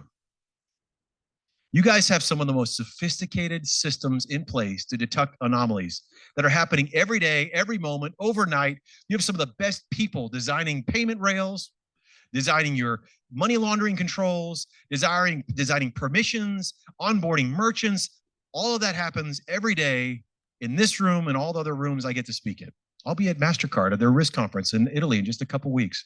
Like, I'm so fortunate to be able to be back in this space, trying to speak to an amazing community of payments and bankers, saying, you've all been the missing piece. That's where the idea of the Noble came from. The Noble is made up of about 600 banks worldwide. I think I get into that a little bit. 600 banks worldwide. We have bankers from all over. In fact, the Federal Reserve is hosting our first human crime specialist training. It's going to happen here in just a few short weeks, where we're training bankers. It's a pilot program where we're training bankers to basically fight human trafficking, child exploitation, scams, and elder financial, and how to do that in a profitable program. The hope. Who's the hope? Well, we got a couple reasons for hope. One, these are financially motivated crimes, and all financially motivated crimes have money trails. If we follow the trail of money, we can find the criminal. Problem is we haven't been looking for the trail of money. We're looking for the fraudster, we're looking for the money launderer, but these criminals that have been exploiting people have just been able to operate their business models. And if we do catch them for a second, we don't know how to treat them. So they have money trails. That's good news. The other news is, by my estimation, every single day around the world, There's over 660,000 people that wake up fighting fraud and anti-money laundering as their core job. Some of you may interact with them in your positions today. That's an army. You know, I'm going to sing a song at the end called Living with Heart. And people ask me, I get the question all the time, you know, again, I've been in now 2018, a little while. Are you encouraged? Are you depressed? There's so many bad people. I see them all the time. There are more of us than them. Just in the banking sector, let alone I'll be at a telco community just in a couple weeks. Like there are more good people that are trying to do good things than all the bad people put together. Here's evidence. This is from my tour last year. I went on a little Banking with Heart tour, and I was basically talking to bankers, payment professionals, even some law enforcement. And basically, I was surrounded by amazing people. Nancy's got a little, got her picture in here. I was surrounded by amazing people that said, you know what? I can do a little bit. I could open my aperture just 2%. So what does it take? I wish I could tell you that when I started the Noble, and we've done all kinds of amazing projects. CEOs, I wish I could tell you, CEOs of banks were coming and saying, Ian, how can I support you? You're a nonprofit. Let me make a small donation. That did not happen. Hence, I had to start Mission Omega. What I will tell you is people that are analysts and investigators and middle-level management have come out of the woodworks. Credit unions have been amazing. Small banks have been amazing. Yes, we have the big banks involved. All the big 5, all the big 8, big 10 are all involved. This is a really cool. So I went and polled 20 of the top anti-human crime programs that exist. And this is, that's a later thing. But here, training and guidance. I'm sorry, I jumped ahead. So what's needed? Training and guidance. I'm going to talk about the Noble real quick. We have training. We have a member center. It's free for every individual to join. Thenoble.com. It's completely free. We have training that basically is on how your team can build anti-scam programs. We have training that we've used around detecting human trafficking, child exploitation. We do projects. So we educate. We do projects to mobilize. So we've had 4 Super Bowl projects. We work with federal law enforcement. We worked with over 120 banks. Basically, all detecting human trafficking, sex trafficking around the Super Bowl. Project Umbra we did, which proved out that we can actually detect child sexual exploitation. And I know I hate saying this and you hate hearing it, but the live streaming of sex acts against children, against minors, we can detect that in the payment transactions. We can detect that in debit card transactions. Like, it's crazy. When you think we don't have to look at any images, we can see from the patterns. And I'm going to give you a case at the end here. So we have all these projects, a sextortion tabletop. We actually banks, about 20 bankers came together and built a playbook on what to do when you think you found sextortion, and it was just presented to the First Lady. Like, this is what not the Noble nonprofit's doing, the community of bankers and payment professionals is doing. And we do projects so that we can all learn together. All of us have very nascent, very basic human crime programs. So we do projects. Wow, it says 1,000 active members. There's a key error there. We had about 2,500 active members in the last 12 months. We're at over 700 banks now. I pulled an old slide. It's amazing, this community of people that are your peers in the payments and banking world.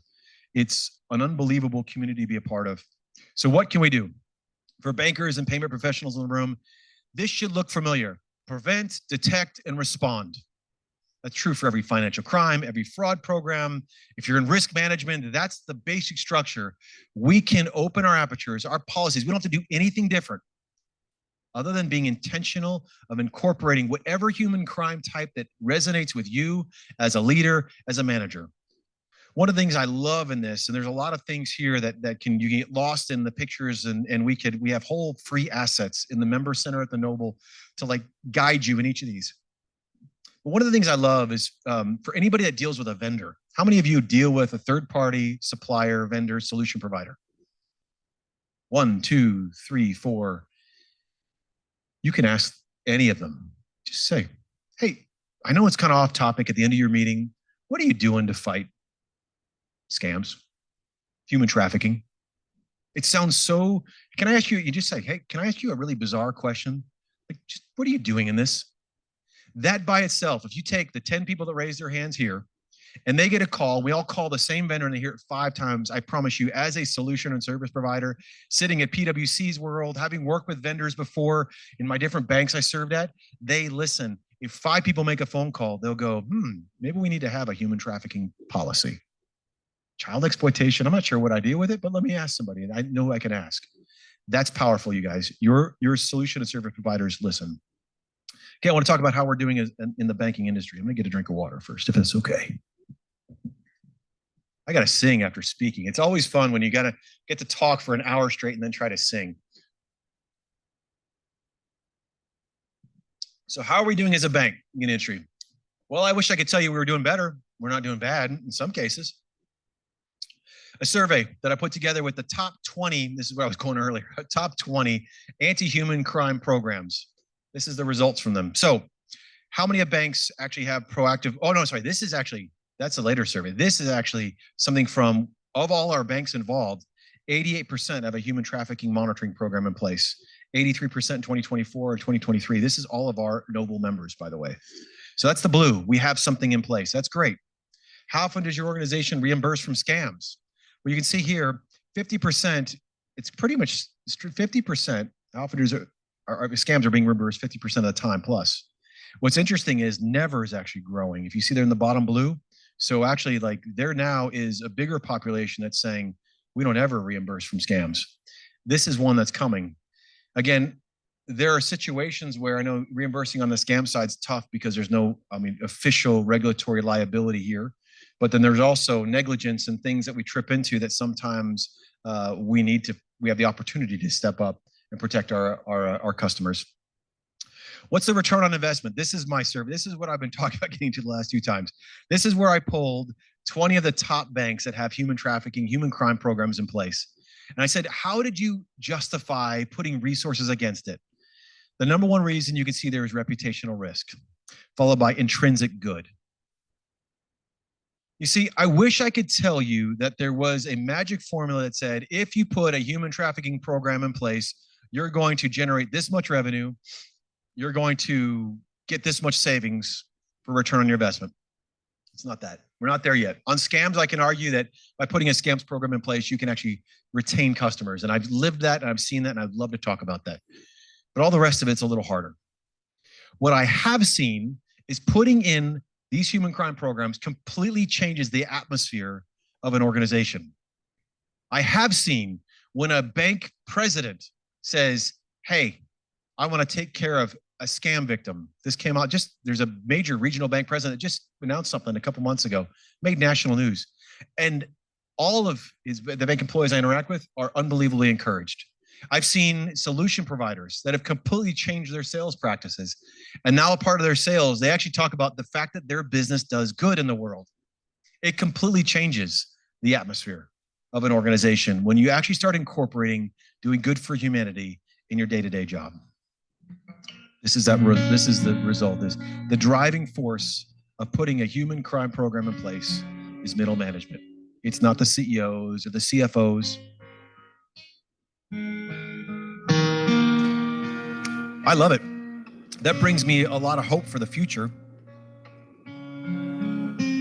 When I think about the people sitting on your teams now that are analysts and managers, and at one point they're going to be directors, VPs, senior VPs, executive VPs, and I'm not going to have to exist. They're not going to need to see an old guy with a stupid looking beard with a guitar coming and telling them about fighting human trafficking. I'm not going to be needed because they're already going to realize that. Now, what do we do about today? Well, if we don't get involved, generational wealth is going to get stolen. If we don't get involved, children are going to be sextorted and potentially lead to suicide.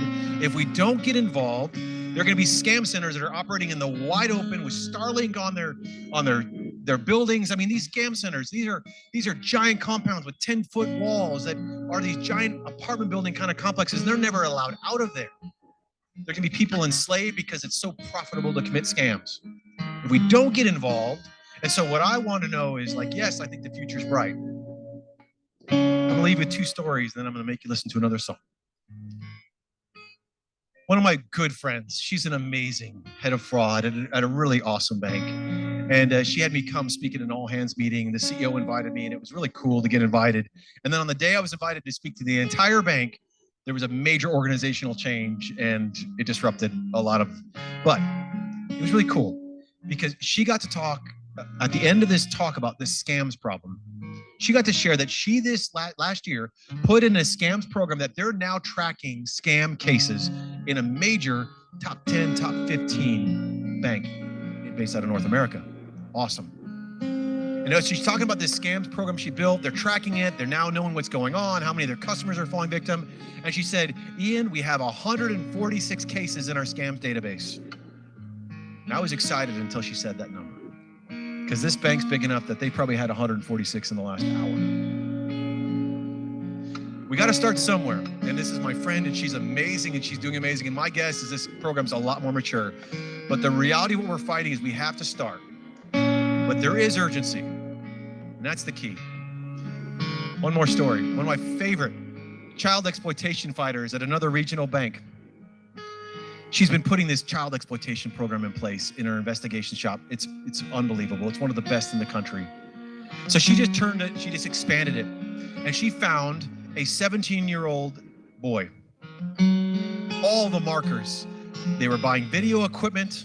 They were signed up for all the pornography sites. They had like all the subscriptions to all the things that said there's a problem here. There's potential exploitation.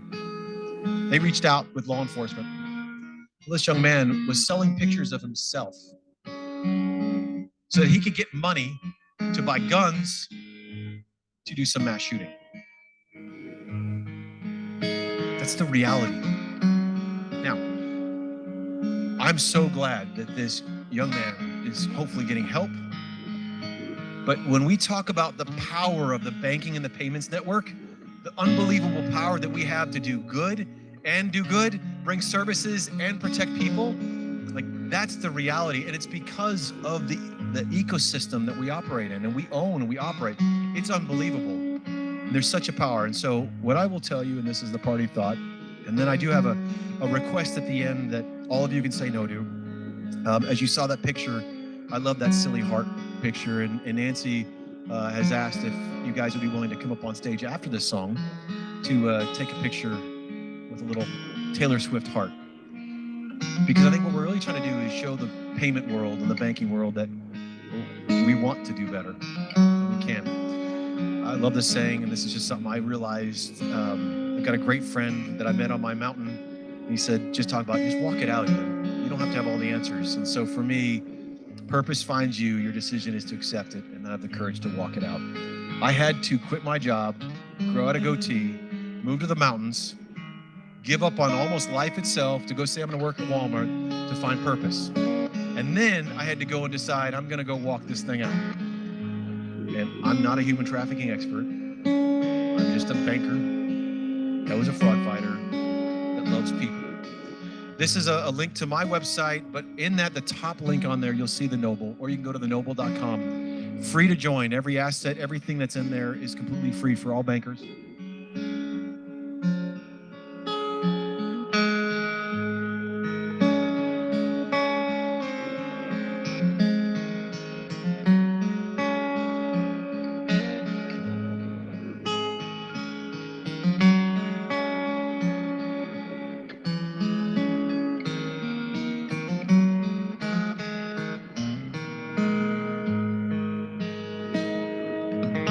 This song is called Living with Heart.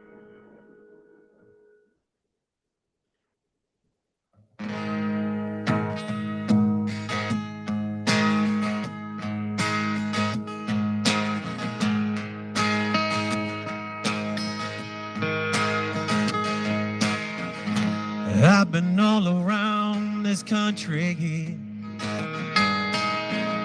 speaking to people from coast to sea. I've heard stories about heartbreak and theft and the worst that this world is offering. But in all my travels, all my handshakes and pleasantries,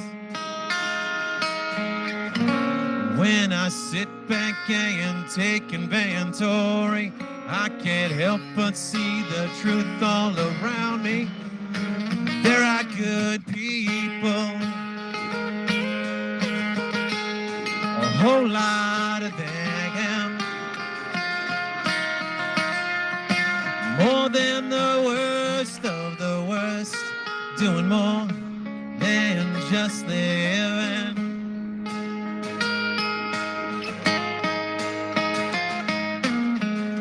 And I know it's crazy to kick when we're surrounded by all this fear. Things just don't seem to be making any sense. Makes you wonder where this is all going. There are good people, a whole lot of them, more than the worst of the worst, doing more than just living. Oh, there are good people. I've met a whole lot of them,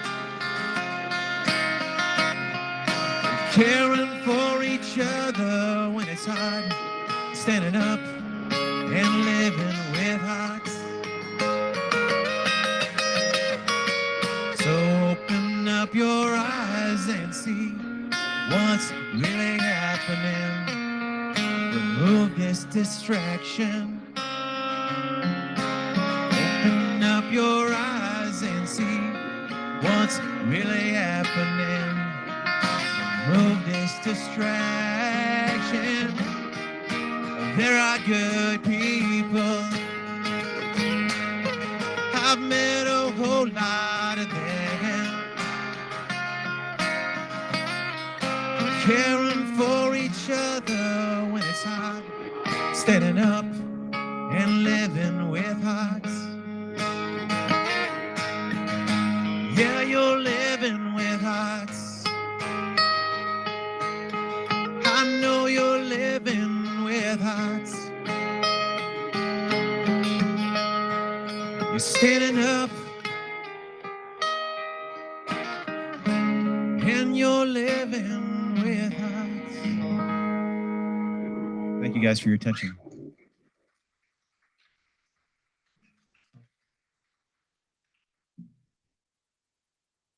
So this is the participation plan. Again, it's not for everybody.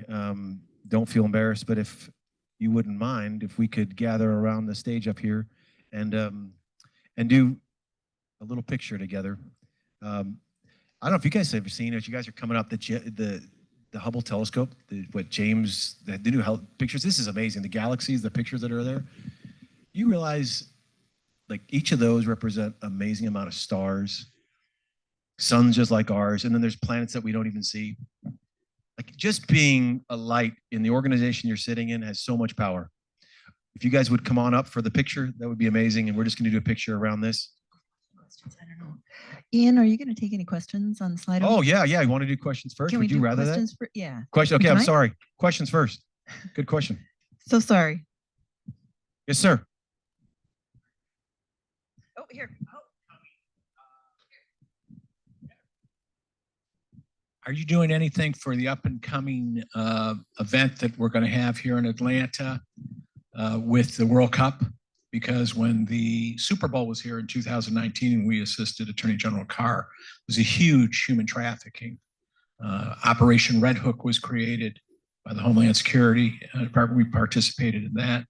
And this was using gift cards. So we could see where the gift cards were being purchased and we could see where they were being redeemed. There became a pattern.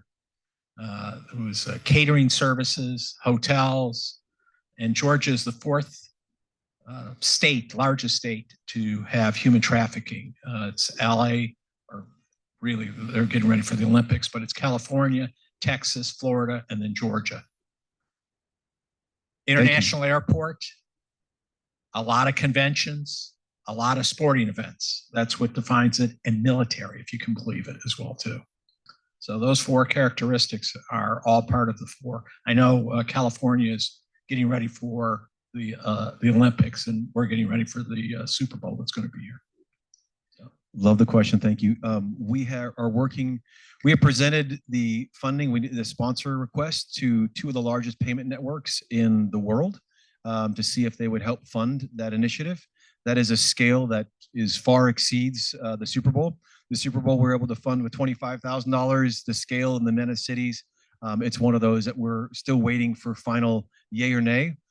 We think that we can have over 300 financial institutions. Actually, we think it's going to be 500 financial institutions involved.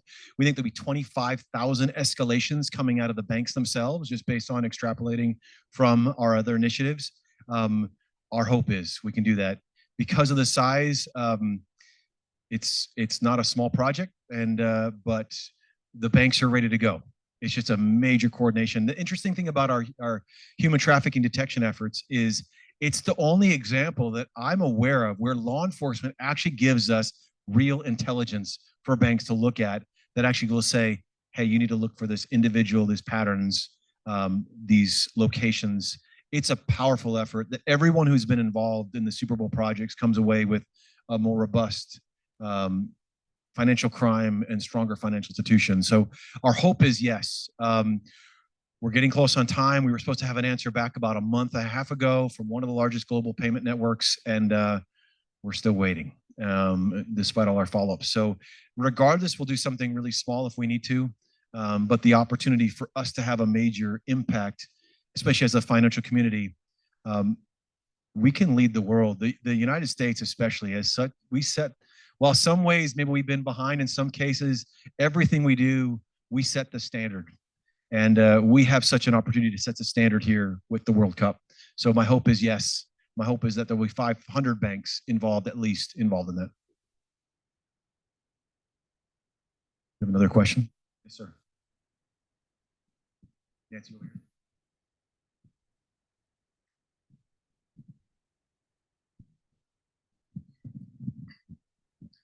You talked about a lot about how you work with banks to implement the programs.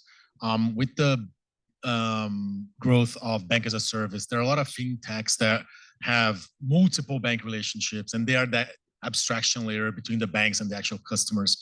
Are these programs also geared towards the fintechs, or they have to happen at the bank level? If one of the other noble people were here, they would be hurting me because I keep saying banks, and it is all financial services, primarily financial institutions, and absolutely at the fintech level. There's a lot of individuals from them that are involved.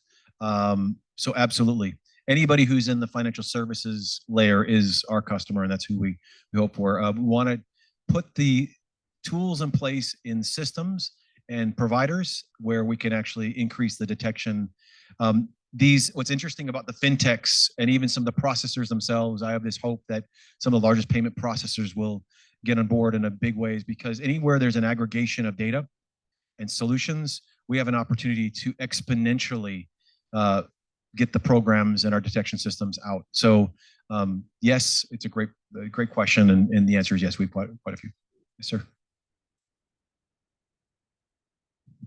Are there any financial service providers like fintechs or these kind of plugins for some of the, say, legacy payment processors to go out and reach out to and try to integrate some of these rules-based learnings that you've been talking about today? Yeah, so we have some of the solution providers themselves are building out modules that are based on a lot of, like, we have part of the Super Bowl project such, we have rule sets, scenarios and such on human trafficking and child exploitation, definitely scams that they're able to take and ingest into their platforms and start building things. And so some of the technology providers have looked at building modules. As far as processors, that's, again, one of my hopes and dreams, is that a processor, because again, their ability to reach so many more than just a solution provider themselves. A lot of the financial crime providers, we have quite a few of them are supporters of the Noble. They're corporate members, but the processors themselves is really where it changes in a big way. So it's all available to them. And yeah, and there's people on their teams that are involved, but it gets back to some of these changes that we want to see need to happen at a senior level. And so a lot of the people that work there are involved in the teams and are changing and trying to incorporate it. But then something big and strategic like that requires some more executive level support. So that's the hope. Hi, Hi. I'm a professor at Mercer University. And my colleague, not me, my colleague Tammy Crutchfield in the Macon campus actually has been doing a program on traffic called Traffic Jam, dealing with human trafficking. And the goal of that program is, and I'll get to why I'm asking you this question, is to educate middle and high school students who are oftentimes vulnerable to human trafficking. And so I was just wondering if you have, I mean, I'm thinking to myself that since they are the vulnerable population, do you have programs or training where you could provide that to the same student or across, not just in Macon, but across the state, I guess, at least to begin with, where you have education, where you can go talk to high school and middle school students who we can, either combine it with Traffic Jam or do it individually, whichever way it works. But I know Kennesaw has just is also hooking up with the same program with us and trying to do the same thing there. So we are trying to expand it to other universities. And it would be great for us to talk to, have you as part of it, because, it would be serving the same purpose. I'd love to do that. And yet we do have a lot of solutions that we give to people that speak. I've done some speaking with the guitar to some kind of students. It's always a lot of fun. It's always tough to manage a conversation, especially when you get to middle age. We need to be having this discussion, but it's a little tougher to have in a sensitive way. But high school and college age absolutely need to hear it. And in our homes, we need to start having the. Them. We don't teach them. Oh, that's amazing. Yeah, we train the students to That's train amazing. students. So yes, there's plenty of resources, and then we can put you, again, the Noble's mission is the financial services industry, but so much of what we have tool wise and knowledge wise can be transferable. And so giving you what you need and giving and enriching and then making connections where we can, it's an open hand. I mean, we are So a business school, so we obviously business do school payments. would be perfect. Yes, that would be perfect. So I'll give you my card before I we would leave. That like would be that. amazing. All I'd right, love that. thank you. Yes, hello, sir. This is a follow-up question to when you were talking about rules and markers that you provide to banks. Do you, this is about your fundamental operating model, do your member banks contribute sanitized data that with known dirty transactions that you then combine and provide back to them so they can train their models on it? Wonderful question. As what we've, because we're a nonprofit, we've decided that we don't want to be selling intelligence. There was a nonprofit that was doing that. We were supportive of them, but the model just didn't work in that. So there are organizations that do sell intelligence and operate that kind of scaled sharing model. We do share like known bad websites. There's some things on the member center that are exactly that. And all of our scenarios are free to download, but the actual data feed intelligence, we don't do that. But we have organizations that actually we partner with that do that on a regular basis. We do have this model of building a consortium, almost like we see on identity theft for all the human crime types. And so that's been in design for a couple of years. And we'd like to see that built. That was part of our project around the World Cup, was to actually build something that allowed kind of that intelligence sharing between law enforcement and banks themselves around human crimes. And so that's part of why that project is so big. So I can put you in touch with organizations that actually have some of that. But right now there's a concern on privacy and sharing information. And so it's got to be done sensitively. And so that's kind of, we focused on more empowering the people with solutions rather than starting something ourselves. I don't know if that answered your question. Remarkable. Okay. It does seem remarkable that, we're all here familiar with the Fed who aggregates bank data and then gives it back to the banks for whatever purpose. That's what kind of the mindset I have of why would you need to sell it back to the banks that are, giving it to you? Yeah, so it's just after you aggregated it and sanitized it. Yeah, it's the sanitization, but then it becomes, you start talking about the cyber risk of any data set that sits there with potential, what one bank says is a potential human trafficker or a exploiter of children. There's a lot of rules that need to be around before another bank kind of takes it in and understand what to deal with it. So there's a lot of operating guidelines that have to be created around that and managed. And then honestly, the right model is to audit that, to make sure they're using it the right way, right? And then also to make sure you're not a giant cyber attack. So there are models of where data sits today. That's why I love the processor idea, is because processors do this all day. and they potentially could do that. The networks do this all day. So there are places where the data is aggregated and sits today. That would be the right place versus a new kind of third party. I've personally been advocating for that for a while, and we're not making a huge amount of progress, but we will get there. We will be there. And I think scams is going to be the thing that probably tips us over on the exploitative crimes so that we then can expand that to child exploitation and human trafficking. Yeah.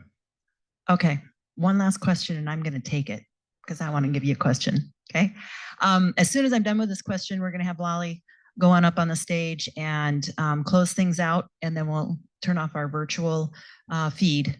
But Ian, you brought up in the middle of your presentation about an event that's going to be here next week or next month. Sorry, next month, September 8th and 9th, hosted by the Federal Reserve Bank. Can you give us a little bit of information about that? Because I heard there's going to be some pretty great speakers in there too. Oh, Nancy, I think you're a part of it too. She's been a big part of this. Again, huge thank you to the Federal Reserve for hosting us. It is the first human crime specialist training. We're starting with a 2.5 day event here, followed by 4 remote virtual learning sessions, and then a capstone project to get a certificate on how to be a human crime specialist. And so it's a pilot program. I just got word that we have another 7 spots that are being sponsored, that we're looking for 7 more people that are going to take some people that have kind of paid for, I don't know the right word I'm looking for. They've basically been sponsored, granted kind of spots. And so it is the first of its kind. And we're trying to not just do what's already being done around these topics, we're actually trying to help these financial crime bankers, payment professionals, anybody who's interested in the topic, learn how to build that program within the walls of their organization, really geared towards the financial institutions themselves versus solution providers, although we'll have a couple of those in the room that are really passionate about the topic, but really meant for the payment professionals and financial institution professionals themselves. Did I answer it okay? It's going to be amazing. Again, first of its kind. And we're looking for, hopefully they'll take that to 4 cities next year. And hopefully by the end of next year, we have about 150 people trained. And then the year after, we're 250, and then eventually getting to 500 a year. And that will really change the financial industry if we're all educated on this human exploitation topic. You want me off stage? You can stay on stage. All right. Thank you so much. Is anyone thirsty? I got plenty of water for you right here. Again, I'm Lolly Schaefer, and I wanted to close out with just a few phrases from each panel, just some key phrases that I picked up from each panel from today. So the first one, FedNow, Blake, consumers and businesses are driving payments. Okay, so it's not necessarily us all the time, right? It's them, and we have to answer to their needs. Special banking charters. The tip, speak early and often with your partners and regulators. That's something you'll hear, and it's going to take you a long way as well. On our cross-border panel, Charles Potts, 2/3 of small business loans come from community banks. Also, I like this one, the technology is there, don't be afraid. All right, from fraud, which we just heard, of course, a large part of fraud is first-party fraud. That's where the customer is the fraudster. But scams are on the rise. All of us are the missing piece. There are more of us than them, so let's work together. With that note, I want to thank Ian for his amazing performance. I think this was my first guitar performance here in the Fed to witness. I want to thank all of the speakers today, each and every one of you in the audience, and of course, our fearless Fed crew. We hope that you learned something, met someone, or gave yourself an action item that you can take back with you. Please join us for our networking reception, where we'll have our first VP of the Atlanta Fed, Cheryl Venable, join us. And with that, I'm going to say goodbye to the virtual audience, and then we'll do our picture on stage. Thank you.